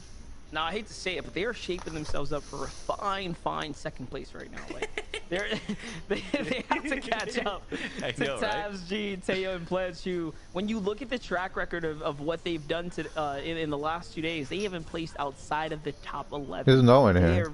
They're basically the most sleeper trio we have seen in the last 2 days. Just this guy. And it's showing right now. That consistency is just bleeding through. Their preparation is pretty much there. In their strat, they figured it out day 1. It's working day 2. Yeah, it's working. I'm not playing with you. They've got 106 points today alone, which is absolutely insane. You know, for Commandment, Sentin, and Edgy, these guys have been 50 points behind a team at every moment, right? They were originally 50 points behind Duke, Justice, Users. Now they're that 50 points behind Tabs, G, Tail, and Pledge. So they can get a break from teams who are just performing, right? Who've just put their foot on the gas and are accelerating like nothing else. And for Commandment, Sentin, and Edgy, we're going to have to see that come out. We're going to have to see the same thing we saw in the later half of day number one, with that second, with that first as well. You know, credible 3 games in a row. We're starting to see that last game third with 7 eliminations, but with these 3 games left, they're gonna have to pull all out the stops. Time to pull out the stops. Time to pull it all out here. Booga, Nosh, and Avery have managed to find themselves up here at the Steamy Stacks. What's going on right now? Is this just like a, hey, we're just gonna go ahead and throw our name in the hat? Let's just get into it. You know, a couple games left. Let's have some fun with it. Maybe get some content out of this one. Otherwise, I don't know why they'd be here. No, I know why they'd be here, because they have struggled with Storm Surge every single game today. They've been eliminated to Storm Surge 3 games in a row. They've gone from 3rd. Where are they now on the leaderboards? They are down in, I'm trying to figure out as to go, 10th, right? So they've dropped 6 placements. 3 games in a row being eliminated to Storm Surge. I called this out before when I saw this happen, that they struggled in game number 1, and they have 3 contesting teams all the way around them. They have to be able to push, do something in one of these teams. They're being gifted Storm Surge from the 3 positions around them. Or you could just pull a Shark Knight and Clarity, get a car, and drive right into the next team you see. Don't even hesitate, jump out, take your shots, and look, it works. I mean, they get out, they get a couple tags, and they move on out. So, you know, a little madness to the strat here, but it ends up working out for Shark Knight and Clarity, who, you know, virtually untouched at this point. They do manage to heal up here. Blake Scoped and Okis are probably thinking, like, what in the psycho? Like, what just happened, right? Like, what was this? I mean, you got to remember, though, there's contestation. There's Voil's team, I think. I'm not sure if they've still been dropping here on the second day, but on day number 1, there was 2 teams landing here, so it was Blake's team. So for them, just to grab that car and push on up, like, that's an opportunity to get Storm Surge on 2 teams who probably aren't the healthiest at that moment. So again, very similar to what we just saw with Booga, with them pushing on into Steamy Stacks. They're looking to take a fight on these contested teams who are around them, and that's basically one of the best ways to get your Storm Surge in these lobbies, because a couple 20 tags, a couple 30 tags, your AR just aren't going to cut it in this quality of lobby. Now, here's a play I actually really love from Rokaine, Dubs, and Mega. This is a very notorious hill for Storm Surge, and we haven't really seen them rotate to this spot early, like ever, right? To focus on Pleasant Park teams, and it looks like they're just taking one out of the classic book of trios in the past here. I can't put my finger on who was the trio that would always do this play here, but definitely a play that would work out. On any East, I'm not sure, but for Aqua, Noah, Rayleigh, and Vidil, this is the spot that they set up very, very frequently on the EU side of things, and it's worked out for them the majority of times, because the Sightlands, if they have a north zone, so many teams are funneled underneath them coming through Boney Burbs, because Boney Burbs becomes contested. There's so many teams. There's so much congestion. Do you remember the game yesterday? I think it may have been game 3, where we saw Saf's teams being picked up here, right? When we saw that kind of north zone where they were getting pressured inside of Boney. If they had positioned themselves here instead, they've visioned the 360-degree angles on all of the power spots, like you can see right there onto Risky Reels, a really common spot for teams to set up. Hold on, Mega's nearly been taken out by a snipe as he goes at the same time. But anyway, the positions that you're able to get from this spot are 360 degrees, so good through the most common rotation paths. I mean, you're watching it right here. The drone shot really opening this up for us. And look at this. The markers coming out. They're looking at bases in the distance as well. Wood walls over there as teams are trying to conserve mats. So a lot of opportunity here is definitely presenting themselves to this position, like I said, that wasn't really available before at their home of Boney Burbs. Now, I do wonder, right? I do wonder. And you know, you brought up Aqua, Noah Riley, right? Did they go to the EU VODs, right? Just like, hold up. Maybe. How are they at the top of the standings, right? Because they had a phenomenal run today. Like Aqua and crew, they're running house for a little bit. Yeah, well, in particular, yesterday they were doing the best, right? They were doing so well then. Day 2, not as great, right? They had some big games, 100%, but in comparison to their day number 1, I think where they were second at the end, they would be silly not to just go into the VODs for Mega and just be like, right, what were these guys doing, even for the small things, right? Yeah, if you're ever looking at your draw spot and you don't know, like, man, I need a good surge strat, you just look at the other teams, other regions, the best of the best who are doing it from your spots, and you can just mimic exactly that. Yo, Chogo, what up? We're taking to a whole new level right now as far as strategy and research goes. But yeah, listen, it's clear to us that something is different here in the play because they never position up here. So this is really awesome to watch them trying to make this spot work. Thanks for out. coming by. We're seeing much more activity from them that we've seen. Watching Kind FNCS. of early game situations. Look, another team's going to go and reveal themselves here. It's Colazo and crew. They're in a vehicle. Oh, no, just a little missed time, though. They could have gotten a lot of shots off on them and honestly put them in an even worse spot. Colazo loses all shield here. That might have been a crack from the hands of Mega there. Look at this. Nope. Duke uses in Players trying to get back into this. It's a big tournament. Imagine They're if playing for Mega does money. okay, now go down to Storm Surge after A lot of it. so much. Imagine the scenes. I have a reputation, Steve, right? You stay alive, you look good out there. Continue I'm to cutting do off my mic. I'm cutting off my mic. It's over. But see, this is what I mean though. Like, because this is a North pulling zone, look at how many teams are now near Boney. Right, this is the exact reason why they situate themselves in that spot, because they have just ability to hold everyone that starts to rotate through here. Remember their previous positions in the previous weeks? They were situated in that $20 million. because they continually got ramped over. Right, they just kept trying to replace it Okay. out. It didn't work out at all. They've adapted. They've learned. They put themselves into a very, very good position. Kind of honestly, unlike Justice, Dukes, and Users. This is not That's how what much we've money's seen in the from prize previous pool. games. They, in the previous day, put themselves deeper into the storm and got themselves in such a good spot. But for Canada, Saf, and Stretch, we just keep seeing things we've seen before and then not, and before again. But for them, sitting themselves one inside the bush for Saf, this is always what they try to do. One player inside the bush, so they've got 360-degree vision with the other two sitting inside the boxes. So first place gets 100,000. Justice, Users, and Jukes is doing the exact same thing right next to them. Probably not. NA East will take home $100,000. NA West winner $40,000. Benefit over, but you know, one thing I do want to talk about for Saf, Kanata, and Stretch, they're having a much better day today. Granted, not the greatest games they're probably looking for because their elims were a little low in the first game, picking up that 13th place, but a 4th with 7 eliminations, then that 12th with 2 is not too bad. Much better than yesterday's Surge performance that they were really struggling with in game 2, 5, and 6, right? So today, a much better Saf, Kanata, and Stretch. The cards are still on the table here for them to go ahead and sweep their way on up. Like I said, any of these teams inside the top 9 do have a fighting chance to catch up to at least top 3 now. Granted, if first, second, and third don't just break away with phenomenal games here in the last stretch. Yeah, and from Saf, Canada, and Stretch, they were actually the team who had the lowest amount of average eliminations in their qualifying run. So if we're looking for them to have big pop-off games, it's the least likely, I think, out of any other team. However, at the same time, their consistency is what usually puts them way above everyone else. So if we're not seeing that, you know, are we going to see a 15 elimination game just to see them soar up the leaderboards? It's hard to say yes to that, but I'm definitely thinking we're going to see another Victory Royale in the last 3. Let's be real. It wouldn't be a day without seeing them on height and dominating. Yeah, definitely. But the thing is, our top 3 teams are averaging just around 5+ eliminations. The teams outside of that bubble are around 3 or so. So it kind of just shows you that teams really have to step it up in these last 3 games. The final pool here, if they want to take over the teams that are just on a rampage right now, who, by the way, not far behind are Who Fishy, Aspect, and Kaz here. Just been playing very, very exceptional Fortnite today. There goes the zone pool. It's going to kind of go in their direction here. This is going to favor the likes of Saf, Kanata, Stretch, Users, Duke, right? We knew they were not too far off from there. So everyone on this western side, close to that bubble to the center, are going to have a pretty decent and okay time rotating right now. Yeah, this next zone's tough because there's a big valley in the middle, essentially, with 2 hills on the outside. So anyone who goes down that center is going to be in a tough spot. But hold on a minute. Who Fishy hits 2 body shots onto Taigzu as well. I hate when they pull away in a battle like that. Very tough day today. If they got off spawn, struggling with Storm Surge, and the exact same thing's happening yet again right here. And this is free fish food for Who Fishy. Is he just going to get plenty of sprays? They're going to play aggressive. They're going to get in. They're going to take advantage of the fact that that other team was struggling so much with Surge and pick up very, very free eliminations. Gabe Tahi and Sprite rotate on through. They hear the noise happening there, but they're like, no, your vehicle means more to us. They take the car and they're out. They're going to go to get to the zone. Little yoink right there for Aspect and Kaz. They're not going to have that mobility anymore. Here's our They fucking the season right they now. pulled a Grand Theft Auto. Reverse 2K, who have really been having a tough time in the 2-day format right now.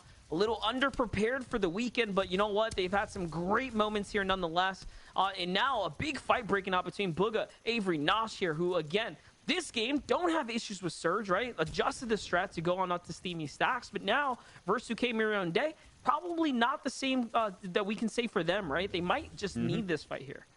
You know, when I'm looking at their match history, out of the 9 games that they've played, they have been eliminated between 13th and 17th. So first moving zone, in 6 of the games. Sorry, 7 of the games. 7 of the games they've gone down first moving zone, and the other 2 they've gone down to Storm Surge. So from a veteran team, a team that's won 2 FNCS finals, they placed 4th in another. Like, this is definitely a showing for them that shows that they are underperforming, that they're under practiced as well. Not even getting a single game into the top 10 is really, really tough. Throwing mad shade. It's definitely got to be tough on their mentality too. They're dominant in cash cups. They're dominant when it comes to other FNCSs, but now when it comes to this kind of format, they just clearly haven't practiced like they have in the other seasons, and it's just not paying off for them.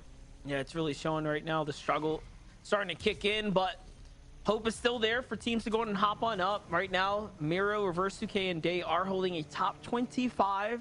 So, you know, kind of towards the bottom of the barrel here. And off the elim mark that we normally and traditionally do tend to see them at. Miro, Dan, Reverse 2K, still though, very, very deadly trio. This could spell trouble. This could spell disaster for a team like Aspect, Fizzy, and Cast, who do have that firepower. They have what it takes to hold their own, but you never really know with these top trios, right? Especially those that are at the, what I like to call the upper elite level, those FNCS champion-worthy trios like Miro, Reverse 2K, and Day here. They can really, they have that I guess, the history to do those 2-game comeback, right, against any caliber of lobby and shut things down. And what's scary about them is the fact that when they fight you, it's over fast. It's over before you even know when it started, right? Like, one of the members of the team, like Aspect, Kaz, and Hoofishy, can just be picked up before they've even understood what's going on. You can see that right now. They're trying to set the trap. They're looking out for their prey. See Miro looking through the cone, Reverse 2K and Day down below staring up. I was going to say, for all we know, this could be a sign to go for him. He's like, hey, they don't even have a cone up here. Like, let's do this, right? You know, like, you never know. You never really know what's going to tick off Miro or Day here to jump on in. Wood walls? Oh, yeah. That's a sign to get in. That's wood one walls sign. And he's in. We were wondering what it takes. You know, no cone, wood walls. Yeah, we're going in. We're going straight, and Miro's inside the box. The AR spray only. Oh, man. Is that all 3 players picked up? I think a snipe shot actually came through at the exact same moment. Day has also been picked up now. The fire starts to come through. I think that was from a gas can at the same moment too, but I think they're going to be able to get the res off there. That was one of the fastest eliminations a full trio wipe, as I already mentioned, would happen, right? As soon as it starts, it's over so quickly. And yes, the third party spraying from afar definitely helped, but it was the speed, the pressure that they applied by just jumping straight in before Hoofishy could even understand what was going on, which netted them capped materials from now on with a launch pad too. And that's the thing. You give Miro, Day, or Reverse a little too much time to plot against you, and it's over. They're going to make a strategy. They're going to have a game plan that's probably going to have a high success rate. You watch it unfold right there. Out comes the lobby pressure as they try to make this rotate. They're so close to getting on in. They do have enough mats to go ahead and commit to this, but look at this. They're just opened up to 4 different trio sight lines right now, and more on the mountain. I lied. It's like 6 or 7 here. This is a lobby focus if you've ever seen it. Oh, are they going to make it? Not sure. All of them almost 1 HP. Reverse goes down out of the sky, but no, he may be able to get picked up, but that focus is going to come in from all of the lobby. Day now picked up to Miro, left on almost 10 HP as he's got 2 knocks in his box. The extra materials will be there if those finishes come off, but he's got to try and do something. Got to try to be able to get the res off if he can stop this unrelenting pressure from almost the entire lobby, but I just don't see it happening. There's no reason for them to stop spraying unless they just happen to run out of ammunition right now, but Miro actually may have an opportunity to do so. You know, I could be biting my tongue. I was like, he's got enough heavy mats to like bluff out these opponents, right? Like, that's the real telltale sign. Like, does he switch to wood? Man, he's still on brick. No, we got him soon, right? Like, he's still on brick. Like, wait a second. He went through all of his metal and all of his brick, but that 1,000 material was enough to, again, just bluff out the team, right? Bluff out the opponents and have them second guess the fact that, wait, are there 2 people up here? Or like, what's going on right now? But now they're only 8 above the Storm Surge damage. It is active. If these players start to go down, we're going to start to see them probably be underneath. Miro is now trying to get some tags as he goes at the same time, but there's not that many players in his sight lines. That Storm Surge is coming back. The shields have been popped, but all 3 of the members are on 125 HP. See that? The tags come on out. They're now 95 above. 6 more players need to go down to the Storm. They seem to have the minis to keep themselves in it, but again, I don't think 95 above will be enough. If we see one one of the teams that's above I think them you have on the to be Storm in Surge zone leaderboard to go not down. get Storm We're going to see Surge. them go down below, but it seems like that has not happened. They are 156 above. They should be okay for these But next I'm not 3 players to 100% go sure down. about that. And now they've launch padded deep into this 5th zone too, so they're going to be almost on that dead side. So they should have a relatively free next rotate, as they've also just conveniently landed on some hard materials. I was gonna say, he just found metal in the bush, by the way, that was left over from who knows who. P-Got, TK, and Peterbot are gonna be one of the trios that are based up next to him, but man, what a comeback for Daymiro and Versuke to just all of a sudden be back in the game like they never were, nearly just eliminated, taken out in completion there. But you know, they're struggling now. They're gonna have to jump on another team. Next victim potentially here could be Saf, Stretch, and Kanata. That's a trio that's just right next door. Now, mind you, they are going to need a refresher, so we're going to see who they decide to go ahead and fight here. As we swing over to the other side, Gabe, Taggy, and Sprite still up right now as well. Who else is in this game here? I see Edgy and Commandment, only 2 though. Ooh, that could be tough for them. Maybe the camera just didn't pan and give us a full screen to see if we could see them there. Don't see Scented up at that moment. At the same time, Jukes still in this one as well as a full trio. They've finally managed to make it past the Storm Surge as they're getting fully ramped by Miro. It seems like Daymiro in reverse maybe going for high ground or just for a full play or a rotate. No, they're just trying to get ahead of the Storm right now. But Jukes, Users, and Justice, 4 eliminations to the name, 1,000 above the Storm Surge damage. Finally, we're starting to see them in top form. Is this it? Is this their time to come back? Is this where they all of a sudden swing things back into their favor, take first place, and don't let it go? I mean, what we saw from them yesterday was just exceptional play here, especially when it came down to their end game, top 10, round after round. They didn't drop a single beat here.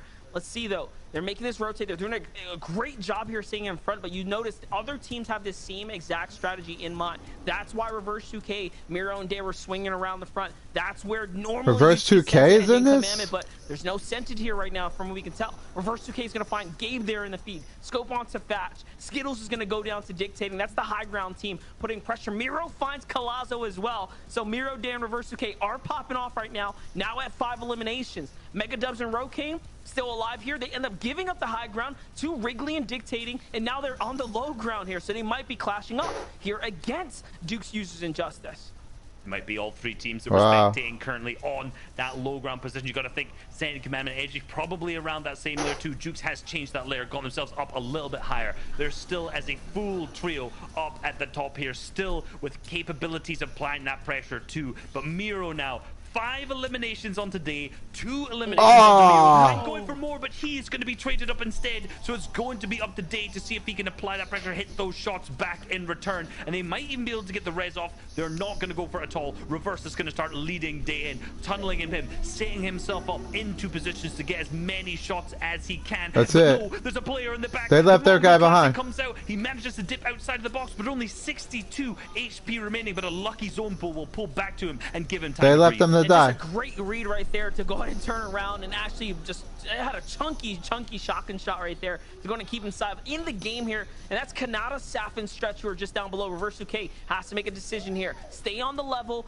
burn these materials, or go down and face a full-on trio. I mean, decision's pretty simple here. Stay on the level, don't give it up, but they're going to be moving into Rokane, Dubs, and Mega soon, who are just in front here. So either way, Reverse is going to avoid a battle every chance that he can.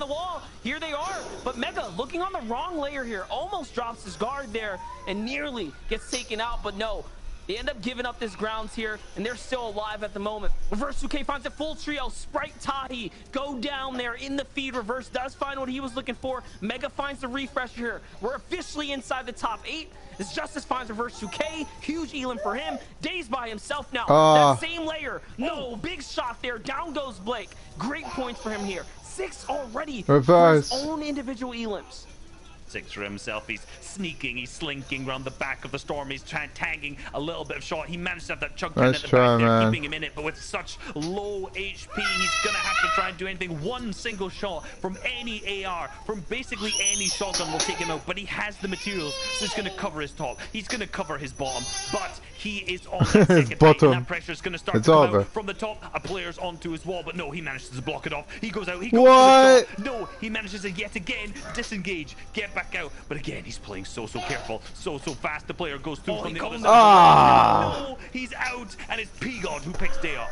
Oh, that was filthy right there. He was almost quick enough to do it. You saw Yeah, the technique, almost. the high-level play coming in, but P-God still so nimble. He's going to jump down a couple more layers. He's alive here. He's in a He game, almost had it. You know, that's just the way it is. Sometimes you finally managed to make an end game here on day number 2. Oh! Comes down, huge shot, but it's a miss. It's not enough. User with a huge follow-up. Can he get this last one? This is important. It could be, but it's not the finish he was looking for. Saf does not manage to be enough here, but Agers on high ground with Degen and Skittles pull out a victory royale in the final moments. In a classic high ground play style from That was DJ, crazy. Agers, and Skittles in this next game, we have seen what is normally their play style, right? They just go up, they take it early on, and they dominate from high ground. We haven't seen too much of that from them. We've seen them a lot more on the mid layers, getting a bunch of eliminations, or just games where they flop a little bit more. But from Jukes, Justice, and Users, let's be real, that is one of the games that we've been looking for. Potentially a choke. I think they ran out of materials, which is why they took so much fall damage there. But at the same time, 8 elims and third. This is finally the game that they've been needing to propel them back up the leaderboard. Big game. Another top 10 team takes the victory, guys, and we'll see how that ends up. Shaking up here in just a little bit. So we're going to toss on over to the desk. See what you got for us. First off, MDF, let me just say, good stuff, man. Okay, game number 10 did not disappoint. I don't know what NA East is doing today, but literally everyone at the top is just constantly fighting. It's not even about like, hey, where can we go to find these other eliminations to kind of help buffer us? No. The top 10 are like, hey, we're just going to start taking each other out because that's what we need to do to win. And that's what I like. But they're correct. Though the victory royale does go over to DJ, Agers, and Skittles, the bigger story here is Dukes and company. Remember, yesterday they had 5 games in a row where they held down that #1 spot. And going into this game, they finally were dethroned, but only dropped to second. And now with this game, Vivid, I don't know, man. They very well could be in first place. Yeah, that was a huge game for them right now. No, KO Tab C and Pudge, they still hold on, but as you guys can see, there is going to be a battle over the top 3 right here, right? It was a bad game from Tabs G as they only got 21st, and then Scented Edge and Commandment that game only ended getting up 13th, both of them getting 0 elim. So perfect opportunity for Justice, Dukes, and Users to have a good game and kind of put themselves in that running again. As you guys can see here, the top 3 is really, really This is so tight with only 2 games to play, fellas. Unbelievable. But yeah, Dukes, Justice, and Users absolutely had to come through in that game, and they did. They've given us a real opportunity here, which is absolutely incredible. We also have the likes of DJ, Agents, and Skittles, who were in 6th position there, and now go up to 4th position, so they're looking really exciting as well here. But you know, what I'm liking about this table is that even though we've only got 2 games to play, there are still a lot of teams in that 200-point bracket right now who still have every opportunity to propel themselves up towards the Axe of Champions. I'm excited about this. I know you boys are too, but it's looking mighty, mighty interesting indeed, Vivid. Yeah, and what was crazy about that game was Saf, Kanata, and Shredge were actually found on the low ground, getting 2nd place from the low ground, which was absolutely crazy because those guys love the high ground. So to see them down there picking up some good placement points is a sight to see. It is, yeah. I mean, we look at the 11th through 20th position here as well now. I can see the likes of, Dave Trahi and Sprite there. I mean, Dave Mirror and Reverse UK having, I think we're in 26th position, had not finished above 19th this entire competition, which is unheard of having last season's FNCS champions there. But suddenly they're in 13th now, having a whopping great amount of eliminations that last game, getting themselves into a position now where they could enter the top 10 with 2 games to go. They need more of that. We need to see more of that, fellas. Come on, they're my prediction. Come on. We've also got the likes of Willie Chrisix Bankteller. Obviously, yesterday we talked about these guys as well, who weren't doing particularly well, obviously being a third-party left, right, and centre in Steamy, but now they're in 14th position. So a lot of teams who didn't have a great day 1 are having a much better day number 2. I know there's a trio you want to focus on here as well, Vivid, who is exciting, and I think it's Mega and Rokane have particularly caught your attention. Yeah, so I pretty much wanted to just highlight how that these guys are playing their endgame, right, and why they are so good. So Rokane here is going to be expanding his tarp, and his trio mates here, Mega and Dubs, are going to be getting into a fight. Over here you can see this wall is breaking because they are getting pressed on this wall, right? But Rokane doesn't go back to help them. He actually starts to break this wall right here. That way he can get a separate angle on the fight, and as you can see here, it works out beautifully. Bully kind of oversteps, kind of steps into this box that Mega Dubs and Rokane have control over, and the only reason they have control over it is because of piece control. So great hindsight from Rokane here, getting a different angle on the fight. Now, another thing that I wanted to point out here was that Mega is so smart. Look at this. This floor right here, if you guys are paying attention, you can see that it just got placed because it's building. If this floor just got placed, that means that there is a player up here, right? And then Mega knows that he has piece control over here up on this cone. This is incredible. This is one of my favorite things I've ever seen. Mega basically grabs the edits on this floor and this cone up here, right? Because he knows that there is a player up there because he saw that floor build. And watch this. When he grabs the edit on the cone, he can see a little sliver of the player through that cone edit come right through. So he makes the edit, drops the player down, and finds the elimination. Amazing. Amazing. Only Vivid has eyes like that. He has special eyes, okay? That's how he was able to capture that. Fortnite fan, we're getting ready to jump back into the action. We heard the battle bus, which means we're jumping into game number 11. Only 2 more games before we crown another set of champions. So buckle up! We're going back on the battle bus. MDF, Reese, back over to you. Here we have it. Just 2 more games left, Reese. It's time to start, decking up the cards here, playing the right hands, because the opportunities to bring it on home is starting to run out. But we do have ourselves a competition up at the top. You saw how close it is. Just a couple points separating our first, second, and third teams. And if the games continue to be as consistent as they have been for a lot of these trios, I mean, our final game, it's going to be pretty ridiculous. It's going to be pretty crazy. We have to keep an eye out in the elimination feed for Tabs G, Teo, and Pledge to see if they go down early. If they get a 0-point game in here, for Dukes, Justice, Users, the same thing, and for Commandment, Sent, and Edgy. If any of these 3 teams go down, it opens up the field for any of the teams 4th and below to really, really catch up. And if Tabs, G, Teo, Pledge, or any of the other 2 teams that we mentioned, this is it. Top 3 managed to maintain a good and amount then of points, 20-ish points. tomorrow, every single I think it could be tough for anyone else to win. It could be it. Yeah, that might be it. If it's See like what a Rocco's 20-point whining about. I'd say What's wrong? Tabs, G, Teo, and Pledge, and Dukes, Justice, Users, or Commandment, Sent, and Edgy don't match that energy. Like that might be it. Like our top 5 teams are really gonna have to have a great game this game, or their tournament might be over. There's no more room for error. No, when 10 games are done, 2 games are left, there's only so much you can do. There's only so many points that you can accrue in 2 single matches. 2 single victory royales alone. The quad 60 cam. Points. Add Love the it. eliminations onto that. So for some of the teams like Saf, Canada, Stretch, who Damn. Look at all these guys in cars. are already 66 points behind. Man, that's a tough one to go for first, right? 6th place is incredible. They're all IO They're gonna cars. definitely play in for They a must top be the 3, best ones, I guess. Unless we see some crazy turn of events from Tabs, GTO, and Pledge, who we already Yeah, look know how good, have only smooth had they one drive. bad game, and that was their last game that they just played. Majors, DGen, Skittles, though, 104 points. 104 points on the day. What a good day for them so far. It's great games, being consistent, staying hot on the heels of the opponents here. I do wonder, as this one starts to conclude, when it's all said and done, where are these teams going to end up? They're in 4th right now, right? They're in 4th. I want to know. They are indeed. So they're currently in 4th, 235 points. So 51 points behind currently in 1st. However, only 16 points behind 3rd place. So they definitely have a potential to overtake Commandment, Sent, and Edgy, as Commandment, Sent, and Edgy's last game, 13th, 0 eliminations. Very uncharacteristic for them indeed. So we've got to keep an eye out for these teams in 4th and 3rd. I want to see the room where they Kaz and decide Luffy, which who are cameras. very, very close behind, also in 5th place. And it Go to really camera 1, could camera go down 2. to any of these who's going to be going Someone's in that looking top at, like, 3. all those Remember, screens. For anyone who's remembering this, top 3 will auto-qualify you through to the finals. But look over to Ager's team again, getting into this engagement that we've seen them hype up so much against Colazzo's trio. The thing is, we just watched them. They were, cruising nice and pretty down to Sunny Street here, and all of a sudden, turmoil on the horizon right now. Colazzo on top, holding this high ground. They have them pretty much on a defensive stance right here because, well, why would DGen, Agers, and Skittles want to throw away this game right now? Obviously, they were tagged up first. They're by all means doing the right play right now by waiting to see if Colazzo, Lazar, Trashy come down and make an error here, right? Reveal themselves.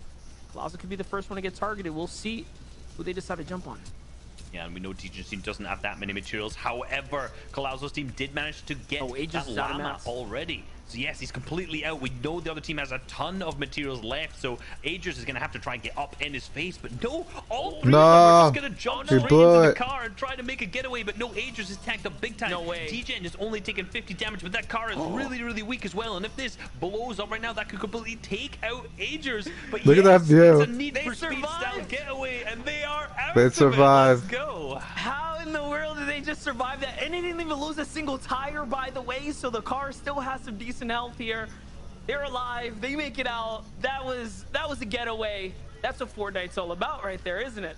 Yeah. I think are they going to be chased though? I can see the names over there, and it's Damiro reverse. They're getting chased. Team, you probably do not to pull up you, but I don't know if they've even noticed yet.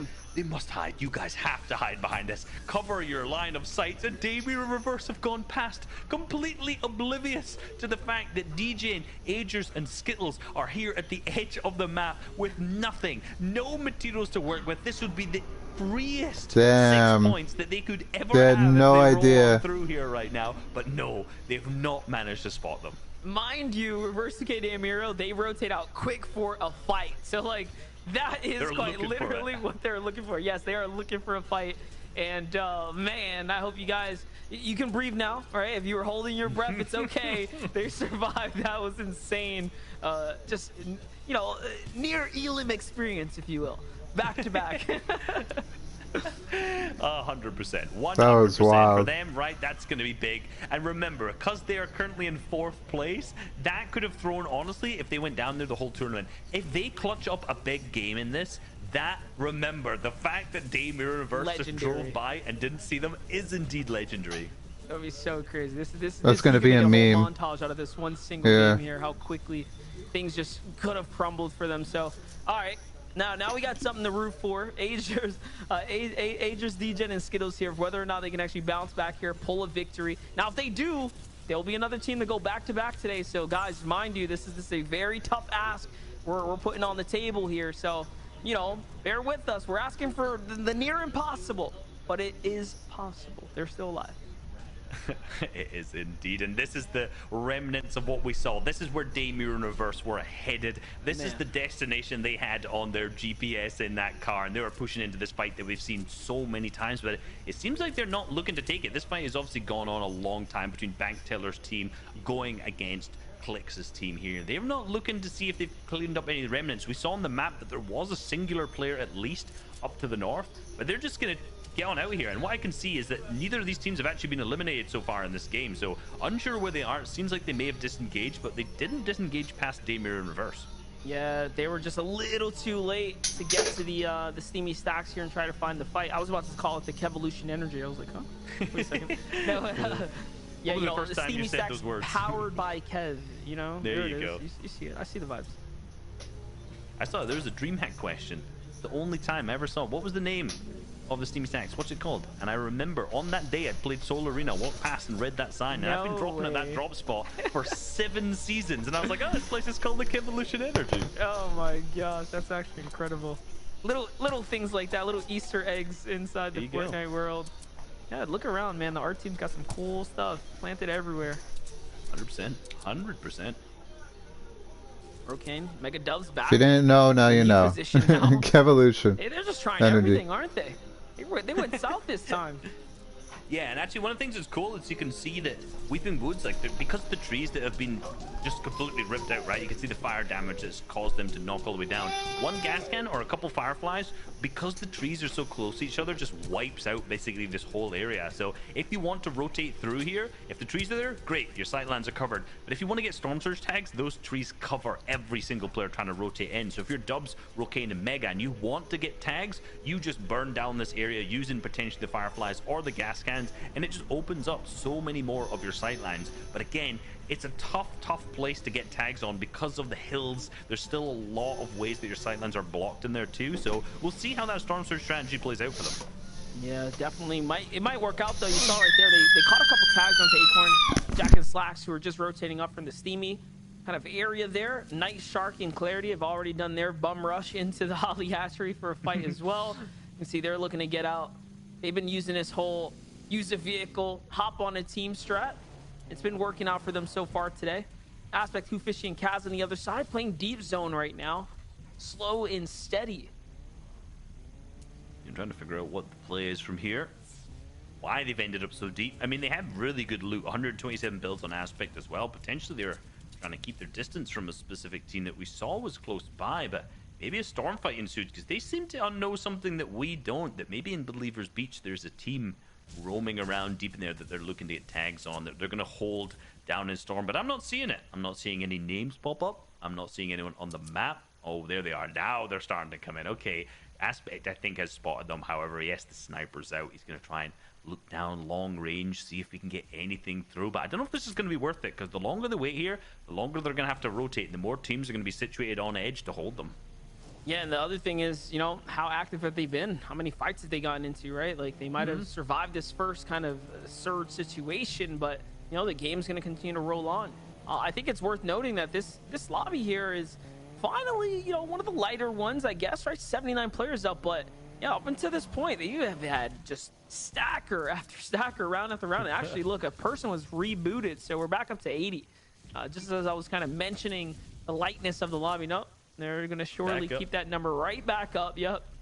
I mean, outside of game number 3 yesterday, that was madness. I couldn't even cast half of that game. I was just looking at the player count and thinking, how is there 65 players up per zone? I'm not gonna lie, I was a little worried. I was like, wait, is this gonna be the first ever W key FNCS? Like, is this what we've come to? Like, is this what we've come to? But things got back on track. You know, intensity was, you know, put back where it needed to be.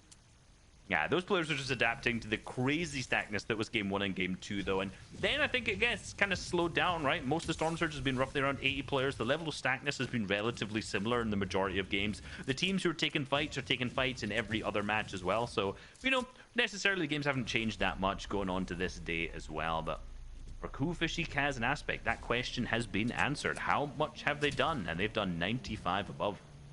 Oh, look at this. Fishy finishes fights in average of 54 seconds, fastest in NA East. Wow. And you know, Miro's close behind that for sure. We saw what he did earlier today. That's just hands down. 54.1. Right. I thought it would have been Damir Reverse.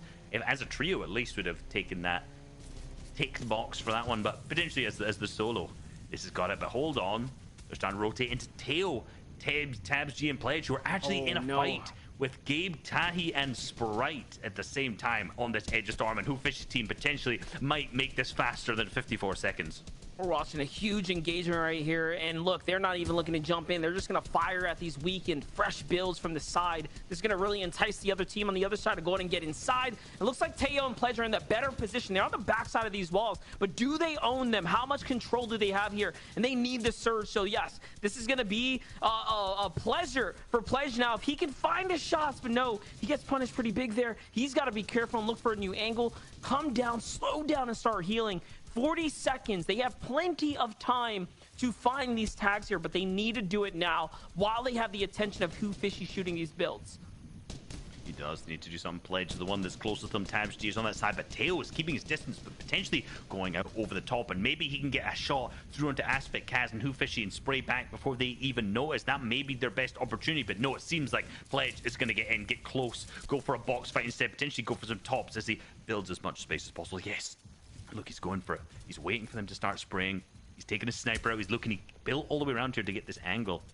They're going to heal up. Now, every second that passes, they're going more and more below as they haven't managed to get a single tag so far. This is going to be a 200 no if they want to be able to manage to get actually above the thresholds as they go for this wall. It's now 2 players on the same wall, but Pledge, shot traded back to him, down to HP at this point. He's still trying to get in with this low HP. ADS out, but no, the Storm Surge will pick him up. Teo now also knocked. Tabs G alive left as a solo in the game, trying to out-heal this. 5 more players need to be going down, and 231 below. I think Tabs at this point is just trying to do what he can to out-heal the Storm Surge, whereas Sprite's team, with 6 eliminations total right now, are looking to be in a commanding spot in this fight alone.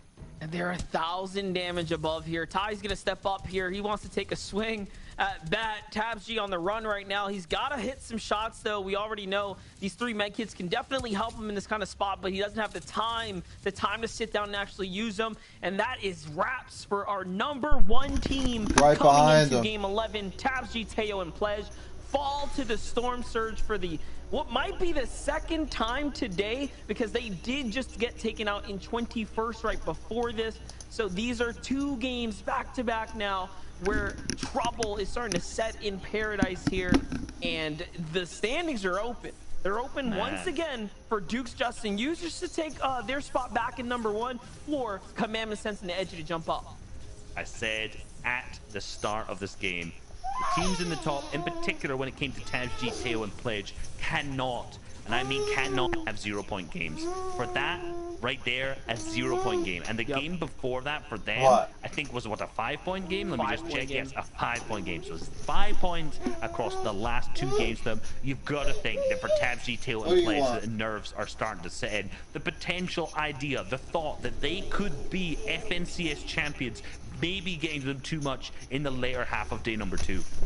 It begins to slip away here, but they still have a whole game in front of them. Oh, he wants Toby. The season. You want Toby? Don't go anywhere, yo. That's Toby. I'm gonna be right here. He's a bad guy in Naruto. Yo, that next game's gonna be crazy. The last can game have him. always is. But for right now, think the about story's it though. left to be said. I was gonna say, just think about it. Since they went down, it's gonna just be that one more team is gonna enter the ring here for, you know what I mean, for the fight for #1, because yeah, you know, it could have been a runaway train situation. It could have been just another great game, and that was it. But now that they've fallen, I mean, yeah, it really does open up the standings a little bit more. Yeah, in particular for DJ and Agent Skills, and also the team who is third-partying their Aspect, Kaz, and Hoofishy, right? If they have big games right now, they can clutch up big time. In particular, if we see a Victory Royale coming out of DJ's team or Aspect's team, or obviously like Commandment's team in there too, man, this is just a championship title opened up to the field of how many people can go for it. Not as many as was on EU, because there was like 10 teams who could have won it in that final game, which is crazy, but still having a number of teams going into that final game who have the potential to be the FNCS champions at the end of it is absolutely crazy.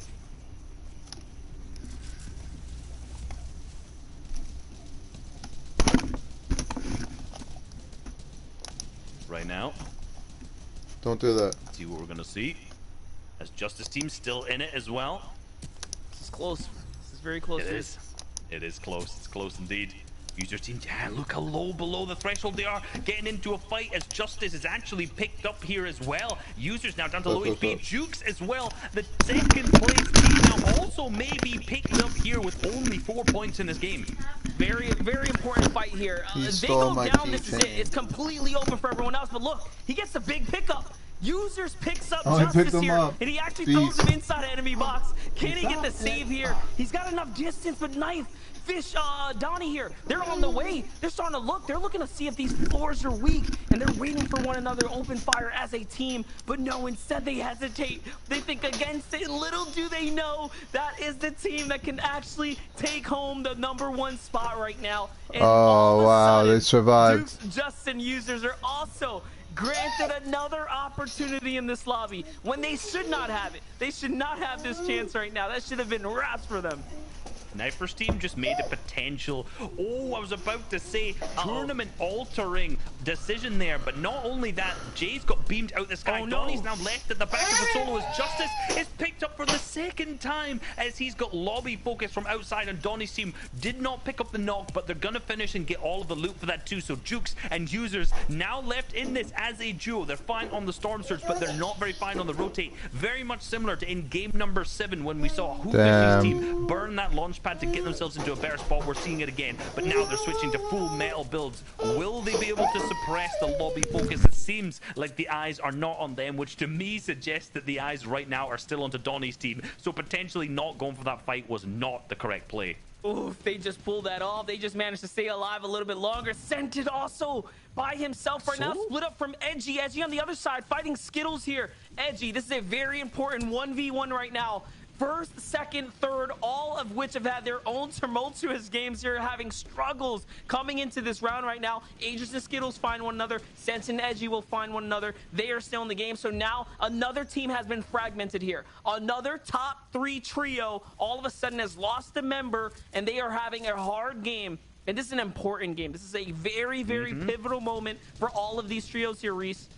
Look, think about this. first place, Tabs, Teo, Pledge, out of this one. Second place, third place, and fourth place teams, being Jukes' team, Commandment's team, and DJ's teams, are all duos. So right now, our top 4 are completely in shambles in the second last game of the finals of NA East. You have to think the Aspect, Kaz, and Hoofishy, if they have a big game, or even Saf, Canada, and Stretch, if they have a big game too, this could hugely alter and potentially change the winners and the champions of the region. Definitely, and you said it best. That was like a game-altering moment right there. And then the lobby focus comes in still, so they weren't even completely left off the hook. Back to it though. Sinjin gets deleted out of the sky. Down he goes, and Edgy's gonna come down for the quick save. He does land on top of the box. No way Edgy's gonna be able to get this pick up here. Users and Dukes might be able to recognize the fact that this is a weak build next door. No, they're not gonna see it, but Visuals comes on in. Oh, pros don't fake. Edgy should have committed there. And look at that. Now Senta's gonna get wrapped up. He left him. Edgy's on the run here to try to stay alive. He's done.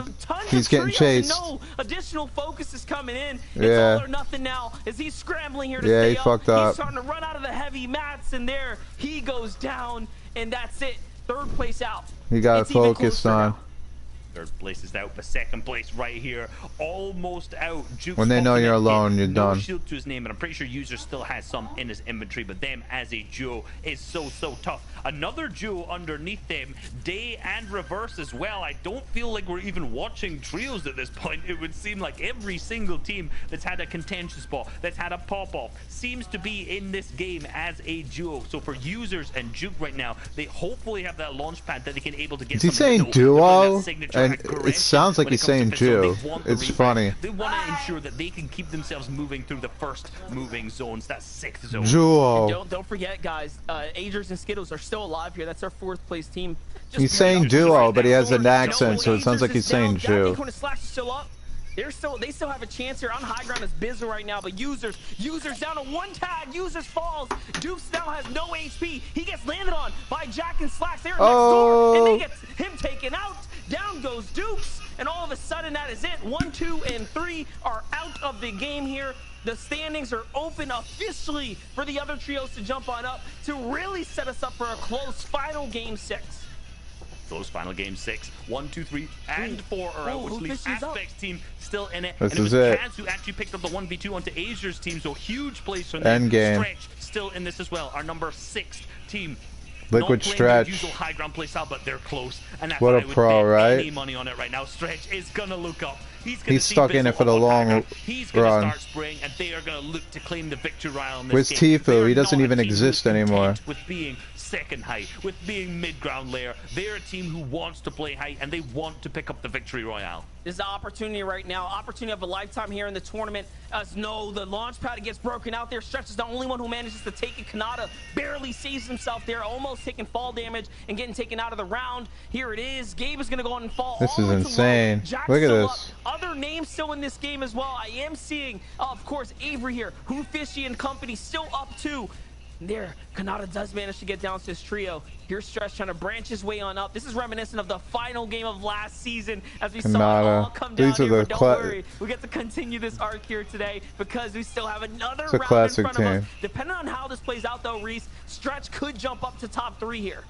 He could indeed, and this is such good awareness to make himself all the way up this hill. Yeah, But that was so Kanata is cool. picked up at the back, so Stretch So and smart. Sam as well also picked up to Jack, who is just behind them on the leaderboard. So Stretch is now alive as a solo. He has to make sure he gets up this hill as fast as he can, and he's got Bizzle right on his back. But no, he's a great solo player. He understands exactly what he needs to do. He's got himself in that good position. Oh, and Stretch is hopefully alone clutches now? himself up big placement points Oh, too. Nosh and But Avery, Luga they're stuck finally there. putting on a show with Nosh and Avery today, but no materials. They can't They're done. get out. They can't even build up with that single brick build that he tried to drop to Avery, so they dropped down to the back. They of the ran zone out of to avoid materials. Any of those eliminations, giving them to anyone else. Oh, that's All of a sudden, embarrassing. Chris ends up on the high ground here. He's putting extra pressure down into the lobby. They're looking to take home this victory royale here. Stretch still alive, the most relevant player in this end game right now. Yeah, In a top right. 4 situation. Most relevant Now, player, don't forget, Stretch has had 100%. Phenomenal solo performances in the past. One of the few players to actually take crowns Yeah. home as a solo player, showing us what he's got. Hell There's a yeah. full trio up top. If he He's wins just this gotta whole survive thing, at it'd be least one more amazing. team for some more placement points. I think he's done it. I think he actually clutched out this top 3. He's playing the Storm here, nice and slow. Can he steal away any of these elims right now? Wait, This is winnable. He's All got of a high sudden, ground. This is very winnable. Stretch on high ground. It's a Oh, 1v2 my- situation. oh. He's out of match though, Reese. He hits Frisk. Oh. Then it comes through. Frisk clutches up. He Oh almost my won the God. whole That was thing. so close. That was so clutch.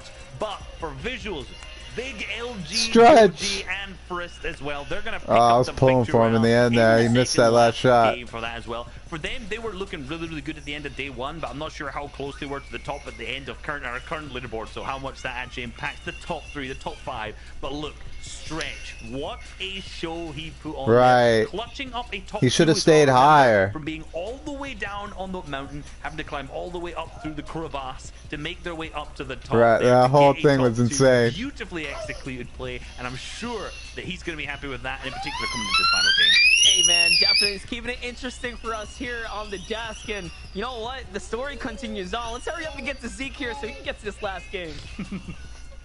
Thank you guys so much. Crushing the casting right now. My goodness. Shout outs to Observer. Like, if you did not understand the depth that these guys were in when that shot were looking up, that was a massive chasm they had to climb. I don't know who that is. There's only a handful of builds in the pockets of every trio trying to navigate their ways up. I will say, once again, Frisk and company, Victory Royale 10 eliminations, you love to see it. But Saf, though, Vivid, he makes it into a second place. That is 26 points by itself. All right.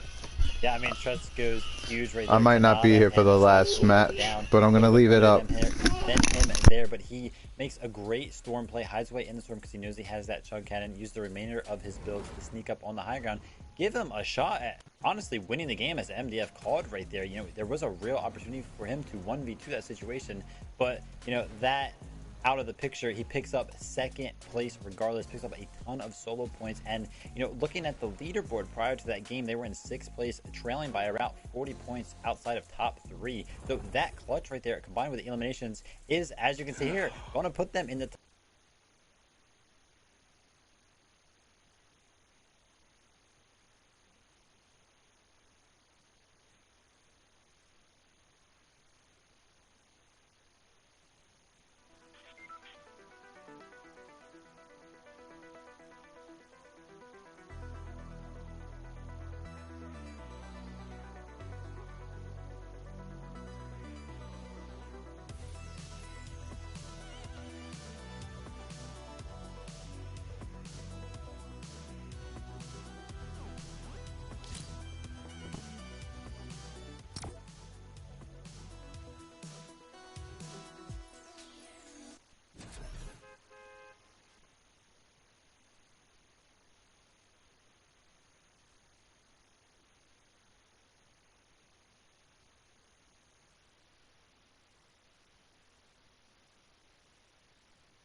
$220 points for that game, right? They just had a 36-point game. If we look at where Commandment, Sentinel, and Edgy at, if they get 36 points and Justice, Users, Dukes, and Tabs, Teo, and Pledge don't get really any points, then they can win as well. Just want to kind of put it into perspective how close this is going to be going into this final game. Yeah, it's going to be so close. I cannot believe they're back on the top spot. After such a tumultuous start at the beginning of today's proceedings, they finally make their way back there, but can they hold it in this one last game? It's kind of our own little mini reboot round here. I say mini, it's a huge reboot round because it's FNCS final for the Active Champions, but still, it's massive. I think that's what it comes down to, is whether or not they can hold out and get into those top spots, because we saw a lot of top teams are going down early on, giving other teams to kind of a chance to rise through and get in there. But let's take actually a look here at one of our top teams who we think could be very much in with a chance. We just saw Stretch, I mean that play as well Vivid a second ago, where Stretch actually holds off in the storm, waiting as everyone starts to build downwards. He suddenly propels himself upwards to give himself the best opportunity, the trajectory above high ground, as we know these guys can strike so effortlessly, and gets that second position, giving them all those points. But I mean, they're a fantastic trio that I think we're going to, you know, definitely see up there in this last game. They know exactly what to do. But DJ and Asian Skittles, could this be their moment? Could this be their time?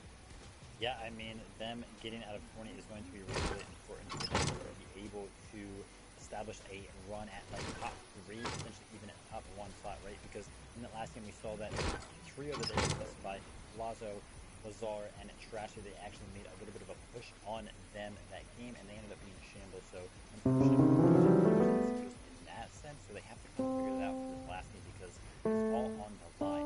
I think one of the biggest takeaways from looking at Stretch, Saf, and Kanata over the past few games is that a game ago, not this previous one, the one before that, we saw the round up in second place. Then Stretch solo as well, not even on the high ground, they're playing that mid ground hard again, so he has to make a solo touch from the low ground. These boys aren't even playing tight right now. Like, if I would have said that like 5 games ago, none of you would have even believed. Like, these guys are height connoisseurs. They love playing the high ground, and they're switching up to go into the last game and try to give themselves the best chance at winning. I think that's what separates a lot of the teams as well. The fact that we know that these three players are all capable in that situation of clutching up as a solo in that end game, which gives them the best opportunity. Other teams might not have the same X factor as these guys do. I'll tell you what, that is what I think separates them from a lot of other trios, and it could go all the way for them today. Adaptability, right? We talk about this time to time, season to season. Which trio can keep up with the changes, the meta as it continues to evolve season to season. This is it, Fortnite fam. One final game in NA East. Which team will come out on top? Will Dukes and company see a win? Will Tabs take it away?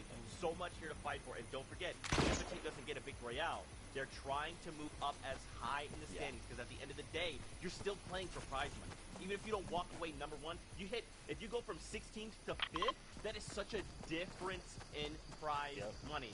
So let's do this. NA East, one last time, baby. MDF Reese, over to you. Here it is, guys. We're gearing up right now, and it's up to us to expect the unexpected because that is what today has really proven to us that anything happens. Rise up from the bottom of the fifth tier, and all of a sudden, in a true chance to fight for the crown here. This is what we're watching right now, Reese. I mean, this is the final game. This is the last game, game number 12 of the 2-day format here for the FNCS Finals. This is the final game. We've had 3 weeks of qualifiers, 2 kind of crazy days when it came to the semifinals, the reboot round. We've had 11 games so far. We have this final one left, and this is everything to play for. For Jukes, Justice users, the team we're looking at right now, 5 points in the lead ahead of Tabs, G, Teo, and Pledge. Underneath that in third, Commandment, Scented, and Edgy being 26 points behind them too. Honestly, we've got to keep an eye on the elimination feed. If we see any of these teams going down right now, it's basically over for them. Yeah, definitely. There's no room now to fall here. Because again, things are going to settle down. This is that early game here. Take a look at the standings. 291 Dukes, Justice, and users. Tabs, Teo, and Pledge, 286. Take a look here. Teo gets knocked. This is very important. Our second place team, Trouble in Paradise. Third place, Scented, Commandment, and Edgy looking okay, looking comfortable right now. We're going to hop back over, though, see what's happening here. I hear shotgun shots unfolding right now.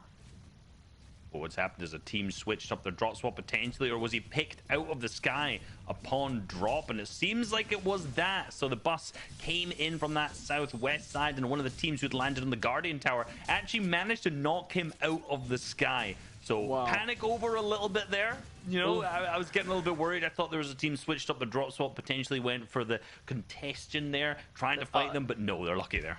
A little "I'ma land on you" moment. Almost. Last game got me worried, man. No, it's okay, though. They are completely clear, guys. They have the drop spots themselves. Things are going to start to mellow back out, get into the normal groove here. I know, Llama. That could have been so close. That could have been close. That could have been very, very bad for them. They got the Llama as well, which ended up turning what was a really bad situation into something that didn't really matter, right? The team who landed to the west of them got their Storm Surge out of, beaming him out of the air at that moment. They've got the Llama. They've got a ton of ability to rotate much quicker now out of this too, and they're going to hopefully get themselves to a good spot. But looking at Scented, Edgy, and Commandment, who've rotated to the south side and already picked up Dictating here. We see Wrigley already hiding in the house, trying to just do what he can to keep away from this powerhouse trio that's here. As this third member of the team just tries to get out of this spot as well, almost just denying Scented, Commandment, and Edgy any points, but no, they're on the chase, and it's K-Burbs just trying to get away from the duo who's chasing them in the car.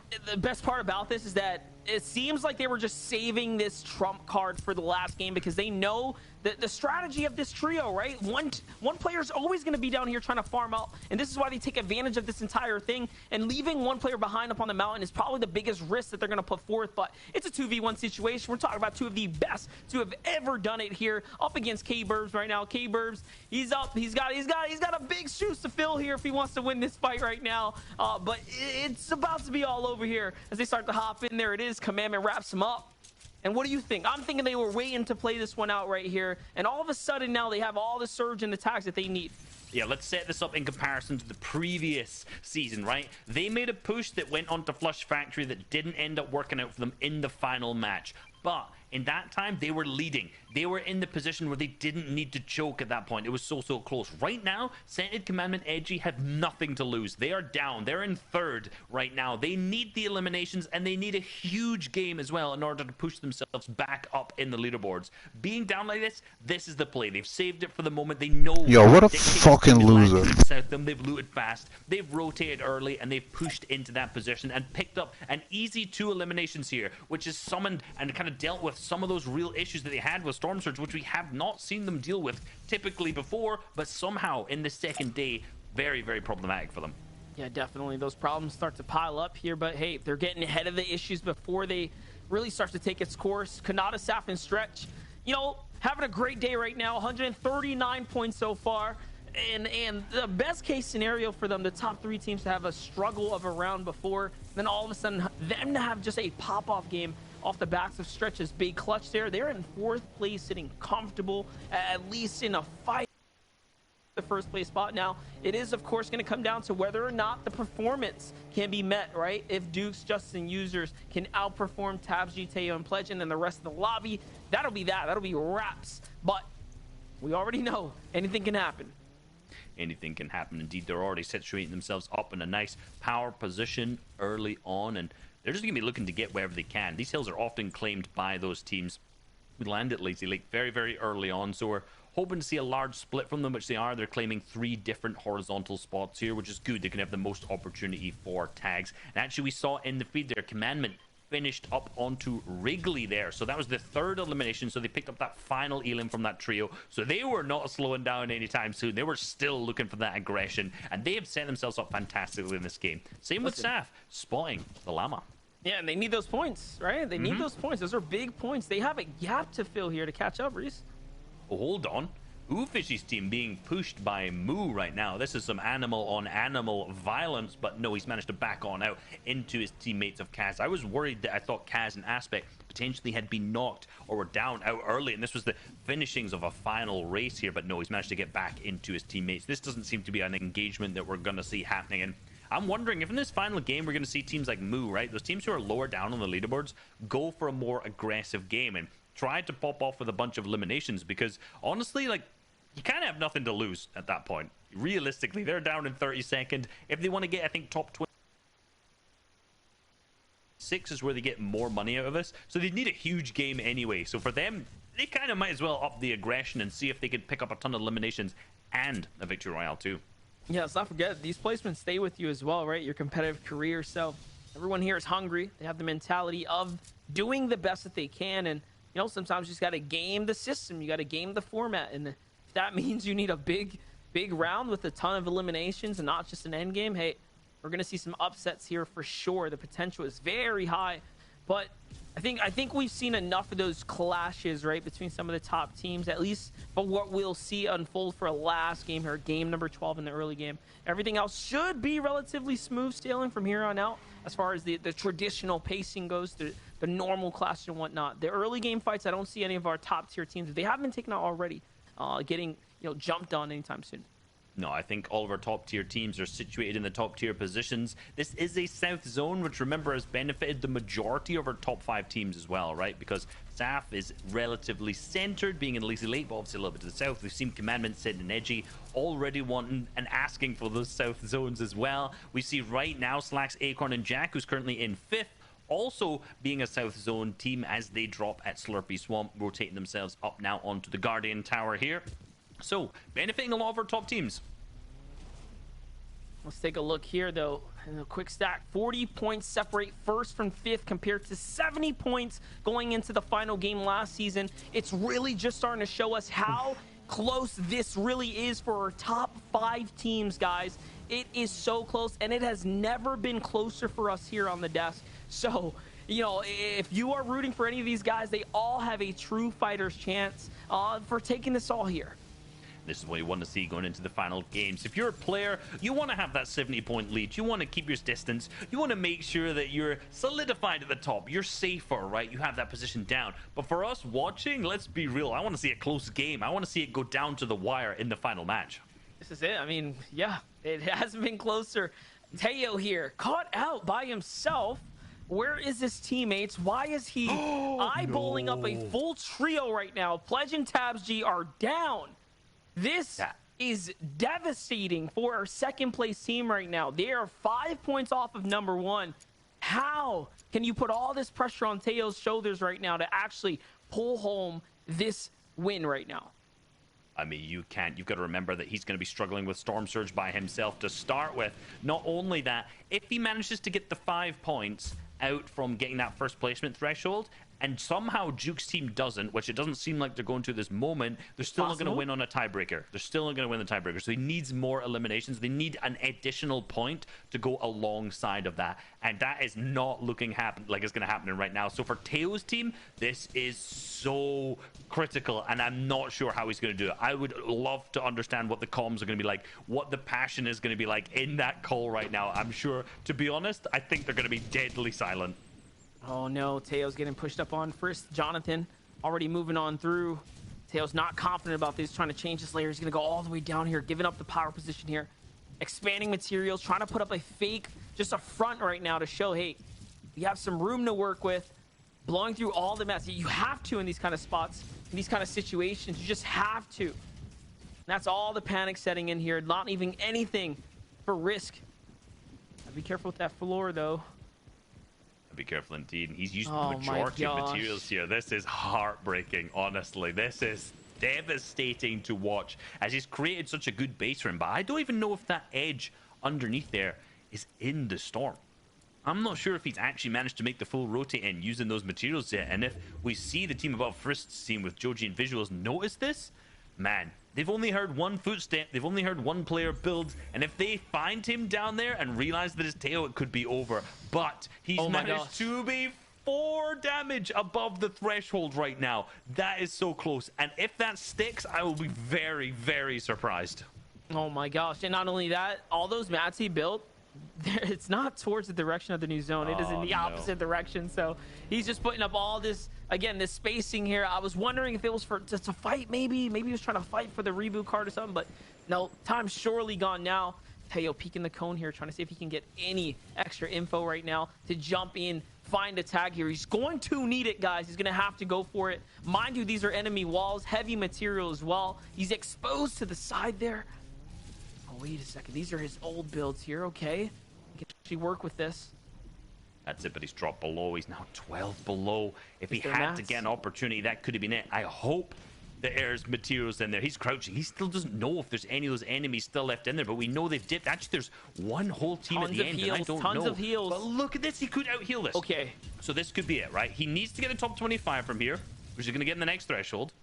But at the same time, we need to see Duke's Justice and Users go down too. The spray started to come in from other teams, but not only that, he's going to potentially have to rotate. I don't know if you sit and tank Storm with the medkits. I think you do. He has the chug cannon here. He has the medkits. He has to just sit here and do what he can and let these teams pass and try and sneak on by, because you can see Joji, Visuals, and Frist just boxing up at the edge, and I'm sure they're going to be the ones who's picked up the elimination. I can't even like walk away. The remainder of his team, so fucking trolls, man. They've also picked up an elimination onto Spegu there. Teo now going for the shots onto Skittles, which is another team who's currently in the top 4 as well. Yeah, look at that, Teo. I'm not sure if he found those tags. We're going to find out here shortly, but he's definitely sitting on a pile of loot here. He's going to have to use it. Yes, he does. He found at least 2 or 3 tags there. And he's trying to take these heals with him. Very smart play here. Bring as much as you can to the zone, because he's absolutely going to need it. He definitely has time to work with as well, so no rush here. Now, remember, he has to get top 24 for at least 5 points, guys. Every single ounce counts. We're talking about thousands and thousands of dollars, life-changing money, especially for some of these up-and-coming young talent like Teo that have been grinding the scene here. Again, having these FNCS appearances and now proving that they can actually do this all here, but pressure's high here. Storm Surge, he's below it. He's going to have to start healing here, Reese. 2 players have to go down. Do you think he's going to make it? That's the real question. I think he'll make it. He'll make it. There's one full trio. Remember that they are below Storm Surge. So when they get eliminated, if they have less heals, that should be okay. This is one of the only times where out healing Storm Surge should be okay. Also, just given he has this huge pile of loot in here that he can heal off. Still more at the back of Storm, right? He can just sit, use these minis, go through. It should be okay. Because remember, it's him and one other team getting tagged for Storm Surge right now. So somewhere else, it's DJ and Angels and Skittles over there too. Oh my we can see that they're weak. So when they start to go down, Teo should be okay right now. But remember, Jukes, Justice, and Users are also going to be getting the additional points from this placement too that they go through. So despite the fact they make it there, they should be okay. But moving back over to them, to their POV, DJ and Aegis and Skills. DJ alive as a solo, 26 HP. They are currently 7th place. So this is huge. He gets picked up. Now it's down to Skittles with 7 HP and a dream to see what he could do. Now, mind you, still need more teams to go down if we want to give some placement points to Teo, so everyone's still in it. Skittle's going to go down. That's one more team that Teo does not have to worry about at this point. And again, these teams rotating here, as much as he wants to tag them because he's going to need these tags, he's got to be very careful to not show his hand, not play the fact that he is an absolute solo on the backside of his zone. If he gets too close to D-Roller, he will be spotted out, turned and burned on. So he has to eat a little bit of storm line here. Play so close to it. This is, oh man, pressure's so high for him right now. The pressure's so high, and any mistake could be him eliminated. The fact that he's not being seen here is absolutely crazy. His movement so slow and calculated. D-Roller's team is right next to it. They both have not spotted him. They're using the inflatable, but the builds start to come out now as we heard the sniper shot come through. So his awareness has been understood from D-Roller's team, but the spray has not started to come up yet. Teo starts to trade back, but Trashy's team now starting to hold him at the edge of the zone as well. He's down to 150 HP. If 2 AR tags come on through to him, he will be cracked and he will be focused. He is down to only wood left remaining, and this is so close as he starts to rotate into the congestion of D-Roller and Charlie, who have spotted him, who know that he's weak, who see the wood as well, and almost definitely who are going to start spraying. And this is a 5-tick now. This is where the zone really starts to do damage. This is the worst zone to stay sitting inside of. One player can go down, or one team for him to get some points. No, he's going to instead grant the points to the rest of the lobby. The entire lobby, whoever is alive right now, has earned 5 additional points for placement. And just like that, Tabs G, Teo, and Pledge, their tournament run is over. But my gosh, hats off to them. What a great run you guys have managed to put up this season. Crazy. Honestly, very impressive. And for Teo, I can't imagine the nerves that he was under in that situation. He must have honestly been shaking to try and get himself just some points. But look, it was never going to be enough. Users, Justice, and also going on along with Jukes right now. Such a good spot on the zone. Fully dead side with plenty of materials, 11 peppers, the pads in their inventory, tons of ammo. They're not only looking to get tons of points this game, they're looking to pick up the Victory Royale and take home the championship title as well. This is a loadout to take a W if I've ever seen it. Those 11 peppers, guys, we haven't seen much of it here in this season, but they were dominant in the last season. And take a look at this. Justice jumping into the fight right now with Dukes and Users. This is that aggression. This is the little bit of risk that we were seeing in them in day number 1. It seems like they have shooken all of the doubts and you know, the misplays aside here. And in the back half of day 2 so far, they have really stepped up today. They have stepped it up. They've played exceptional. But look at this. They're still going to need a little bit more tags, right? They're 117 above. It's going to be good for now, but how long can this last here?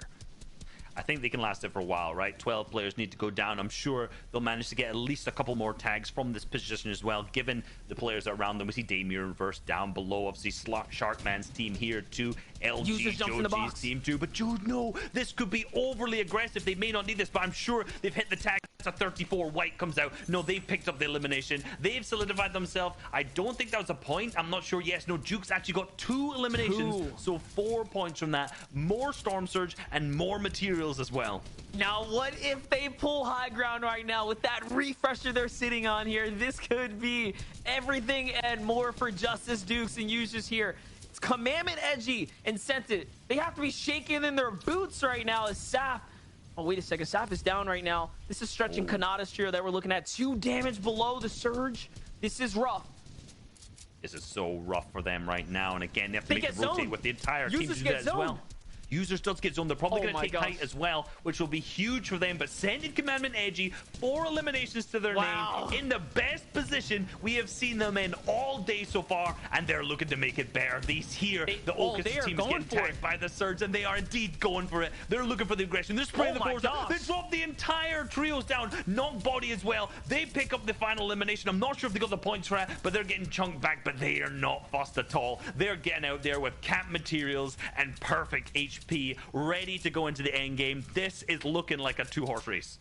Definitely right now. Scented, Edgy, and Commandment are showing us that they want to fight for this win here. They are not content with being the team that has taken second season after season. But it is such an uphill battle for them right now, and you can tell they're willing to put the risk out there. And I love this here because they're keeping it nice and interesting for us. As things are starting to really settle down now, teams are rotating through, and they are still a full trio. So the hope is real here for this team. It's full trio, but look who's on height. Justice's team was just off screen Oh my there. gosh. They got the zone. They got the power position as well. They're in their commanding spot where they are comfortable. Scented, Commandment, Edgy on the full low ground. This is their home. This is where they're comfy. On the high ground, the exact same thing can be said against Jukes, Justice, and Users. Both teams in their pivotal spots. Who will take home the championship slide? We're about to find out when it comes to this final endgame. 4 elims already. They're closing up the gap here that they definitely have to catch up on. It's going to take a lot more than that, though, as Duke's Users and Justice here are sitting inside the base. They're being very passive here. And they have a big decision to make right now. Do they crank for high ground and just go for it? Put it all on the table, expend the material? Or do they be nice and safe, play it slow, stay on the low ground? This is a very tough decision for them right now. Going to see. I don't think they're going to overcommit to high ground. They don't know who's in the lobby. They don't know if Saf's team is still here looking to take it, looking to claim it at this moment. So they're going to be opportunistic about it. These guys have been smart. They've been calculated in every single end game they go to. No risks at all. For Scented, Commandment, Edge, they've hit their first pad. Hopefully they have another, because that is not going to take them far enough. I think they do. I mean, they found all that extra loot earlier. Dukes, Justice, Users just inching their way on out. They're just looking right now, trying to find the perfect time so they could pop this launch pad here. And there it is. They have all the information that they need. They've managed to scout it all out. They know it's okay. The air is safe to fly in. No one is situated just yet. Stretch on the other side, popping off here, finds himself an elimination there. They are no longer below the Surge. They're just battling it here in this moment. For Scented, Commandment, and Edgy, they're full on tarping, full base tarping, all the way through to the new zone. And remind you, they did have that refresher as well. Scented gets cut off, though. He's got to be careful here. And it's Dukes and company on the other side of the wall here, putting that extra pressure into another team now on the low ground. They're piece controlling all the builds here. They are setting themselves up to be our FNCS champions. They've officially broken to top 17 now. This is it. This is it. Top 15. The spacing impeccable. Both players, all three, staying so close to each other. If another team opens up the wall, if they find opponents, if they find enemies near them, they will all triple pump at the same time. This is their classic playstyle when they're playing this low to mid as well, and they're 270 above the Storm Surge damage, trying to move on in, getting into the back of the tarps. All three of them taking shots on the same opponents, but no eliminations are come through. They're going to keep going, try to get round onto the side. Inside the box, they've got the corner place, and that's a knockdown onto Fatch as well. They're going to keep applying that. The finish comes through as well. The elimination points will come through. The refreshes in the inventory. 82 builds still onto Jukes. They are looking so strong coming into the end game. These huge eliminations, guys. This party might just be over soon. Get ready to get your jackets and go on home, because right now, Dukes, Justice, and Users are putting themselves in a position to take this entire thing home here. And look it, you can tell they're feeling very confident. They're starting to fight every team on their layer, and they have the mats to do it. They have everything that they can actually ask for to be victorious in this last game. Now putting that focus up to second height, though. Divine and Slim are up there. Stretch is going to go up from the side. If he does manage to do it, it could open up the opportunity for Justice and crew to go for it. Justice is going to go for it. They want to end this on a victory royale. They want to take home this whole thing with a big W, and Dukes has shown us what he's got. And now, the team in first place has high ground in the final moments here of the last game. FNCS, Day 2, Reese. We might just be watching greatness unfold here. We not might be, we 100% are. This is the day one users, Justice and Jukes, that we saw yesterday. The performance that we had out of them, they've just waited until the final game to pull it all out. 4 eliminations to their name, high ground secured right now by them all, and absolutely pivotal for Justice. Also picking up more eliminations onto Stretch, down below on the low ground too. They just have the commanding position, and now it's all about securing it. They have the materials and are pressuring all of the teams down below.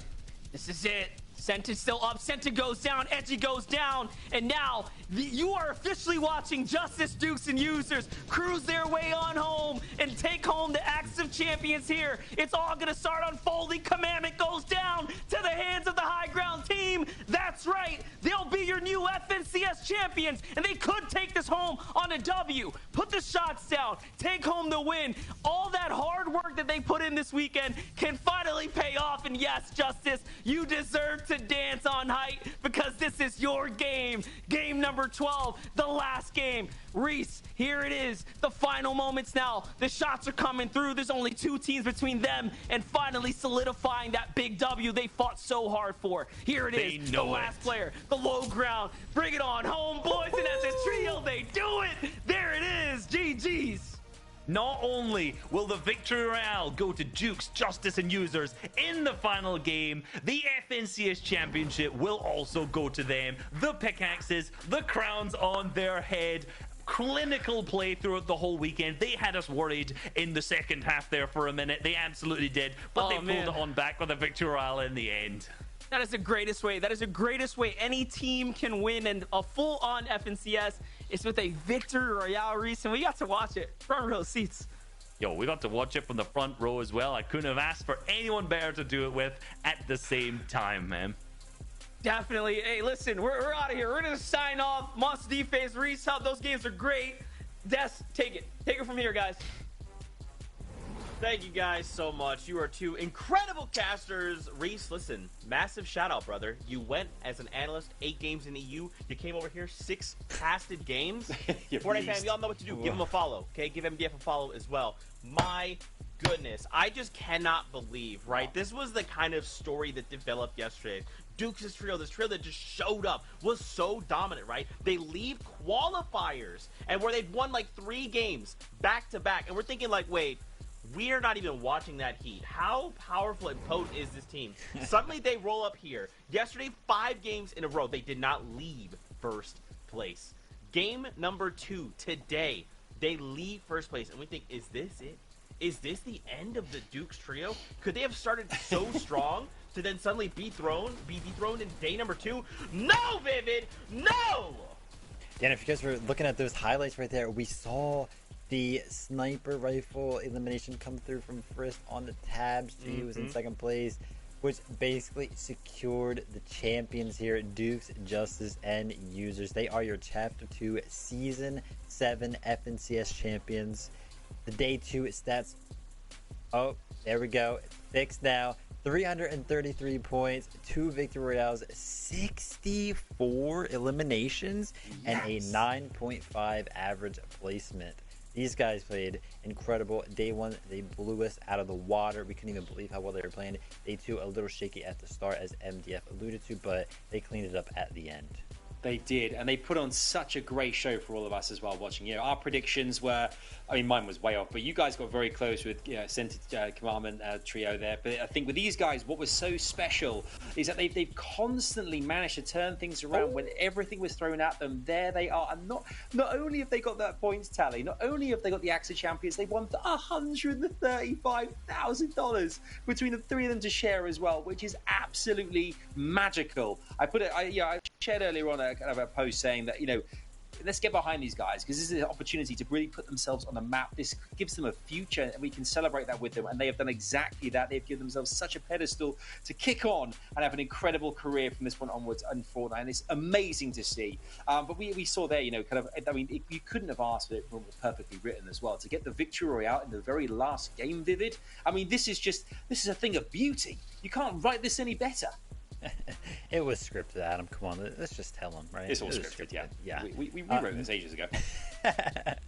But I mean, huge performance from Commandments and Edgy there to clutch up a second place. Man, these guys are gonna love getting second place again.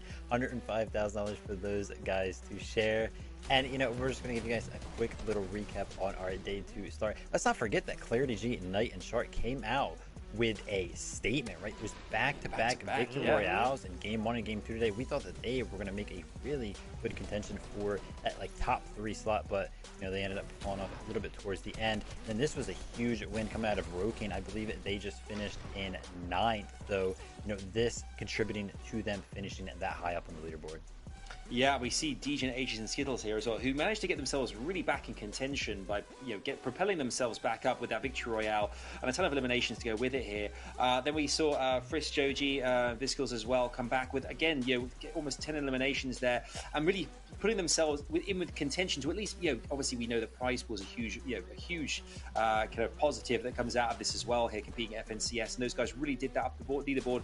And then Dukes uses Injustice. I mean, this is what I'm so happy about as well, is they had such a big day yesterday to start off today in such a bad way, really, but then to suddenly turn things around to show that the mindset did change, experience, whatever it might be, they have come out and they've got the spotlight you can see right here. Top 10 games, 7 of those in the top 10, which is fantastic to see. We got 40-plus point games, 5 of them. 5 40-plus point games. Full team eliminations, 7 for team wipes. Eliminations rest of the top 10, 36. I mean, that is exactly what you got to do. I think that what we've seen here in FNCS as well this season is that on this day 2, it has been back and forth for all of our trios. There's been lots of opportunities for trios to rise the ranks because some have gone out so early on in each of our games. And these guys have just managed to take advantage right at the bitter end, Vivid, and come through and do an incredible job. I'm absolutely elated for these boys. Well done to Duke's Justice News. They put on such a great show for us, for you guys. What a weekend. Worthy champions, man. Yeah, absolutely fantastic showing. They 100% deserve it. Duke Justice end users, they did a great job finding eliminations throughout the 12 games at 64 eliminations, average elim of 5.33. And to recap, here are all so far the FNCS champions. It looks like that beautiful axe right there as well. So good to see. Yeah, these are all the champions that have been crowned thus far in different regions. Some are yet to be crowned. You can see NA West and Brazil there. But looking at Europe, Kiriachi, Stormy, right, and Tus. If you didn't see Kiriachi's finale earlier on EU, do go back and watch the VOD because it is sensational, dragging his team over the finish line and clutching up so to try and get as many placement points as possible and get them the ultimate victory royale, the active champions, and the win in Europe, which was so good to watch unfold. Obviously here in NAU, so you guys have joined us as well for Dukey's trio. I mean, they were all there. Every single team at this point has gone through the qualifiers, reboots, whatever it might be, and then finals against the top trios there are in their region and done it. And they are sensational. Every step of the way, sensational. Yeah, man, 100%. If you're a trio that's made it to finals, hold your head high. That is the hardest thing to do, is just to get there, let alone compete, man. To everyone who plays, congratulations. To our champions, congratulations. But that is it. The competition is done here in NA East, and that wraps up the FNCS here in so far. But don't forget, we have NA West. We also have to take a look at Brazil, crown champions in both of these regions. That will be after a break, and then we will return for an additional 6 games and close out the FNCS in Chapter 2 Season 7. As always, Fortnite fam, please give a big follow to Vivid, to Adam, to MDF, to Reese, all these guys giving it their all. Reese is just a maniac. I mean, he's borderline trying to do his best Shy Wager / Zeke impersonation, just taking over regions. You love to see it. We love you guys so much. Don't forget to check out the item shop for Major Glory before she leaves. And until next time, we love you. We'll see you on that battle bus.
That was a crazy win.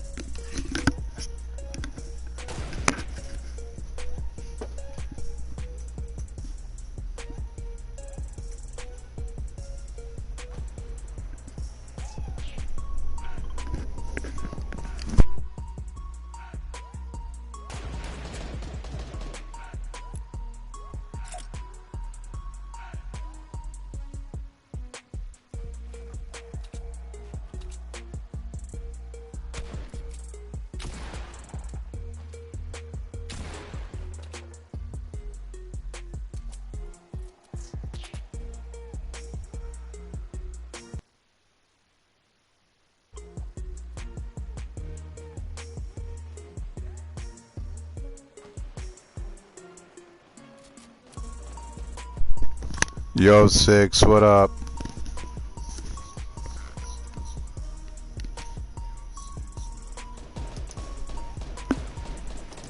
Grab the popcorn.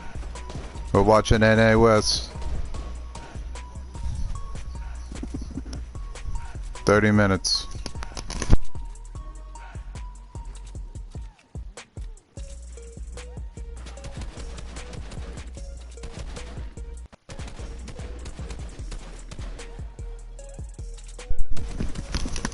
How cool is that? I got my beanbag. I got my championship skin.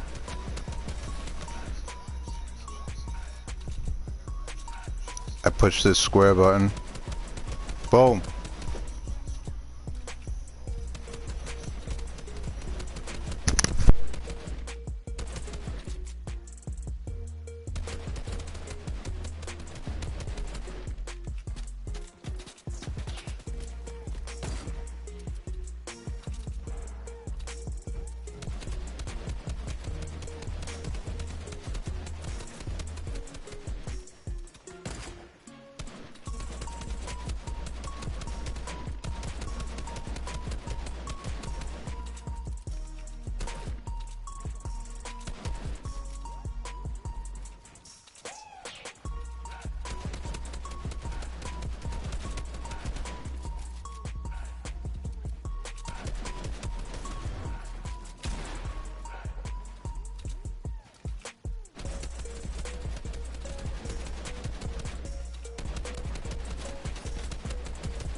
Yeah, man.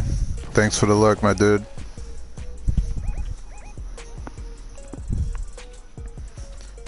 We got the lurk command. We got the lurk emote.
Hell yeah, my dude. Thanks for the biddies.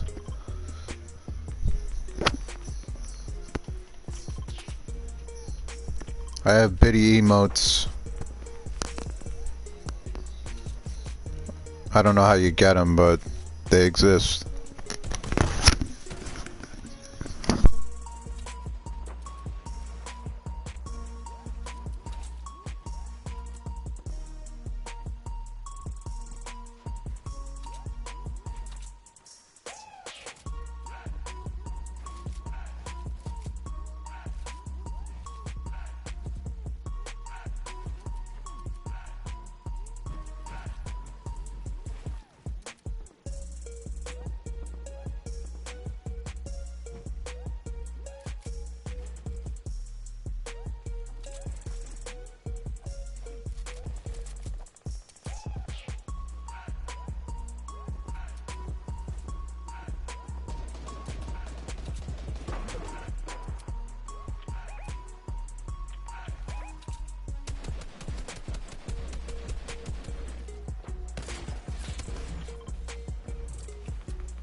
What you're watching right now is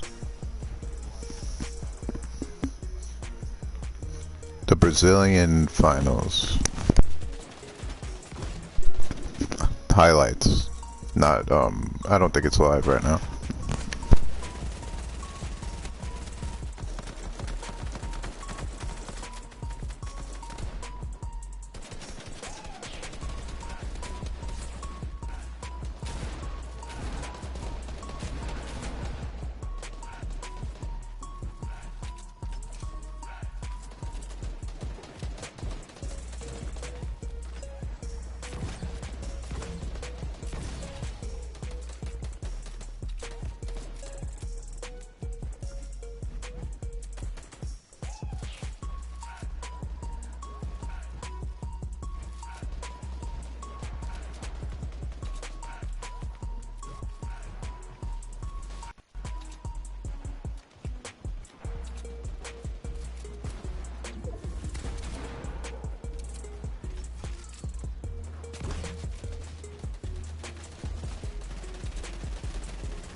Just seeing how in sync this team is really insane.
He's got 2 HP, bro.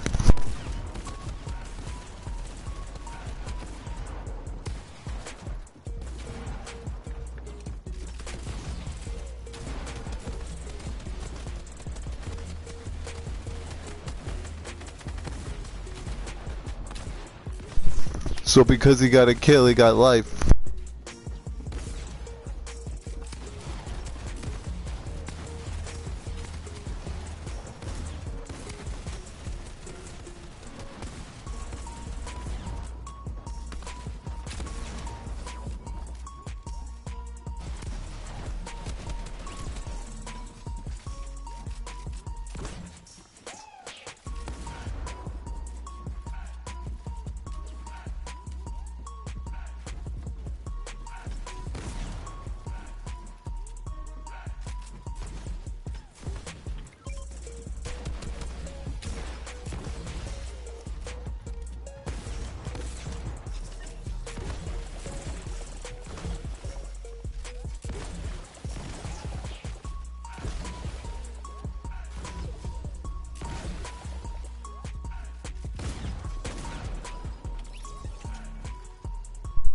That was amazing.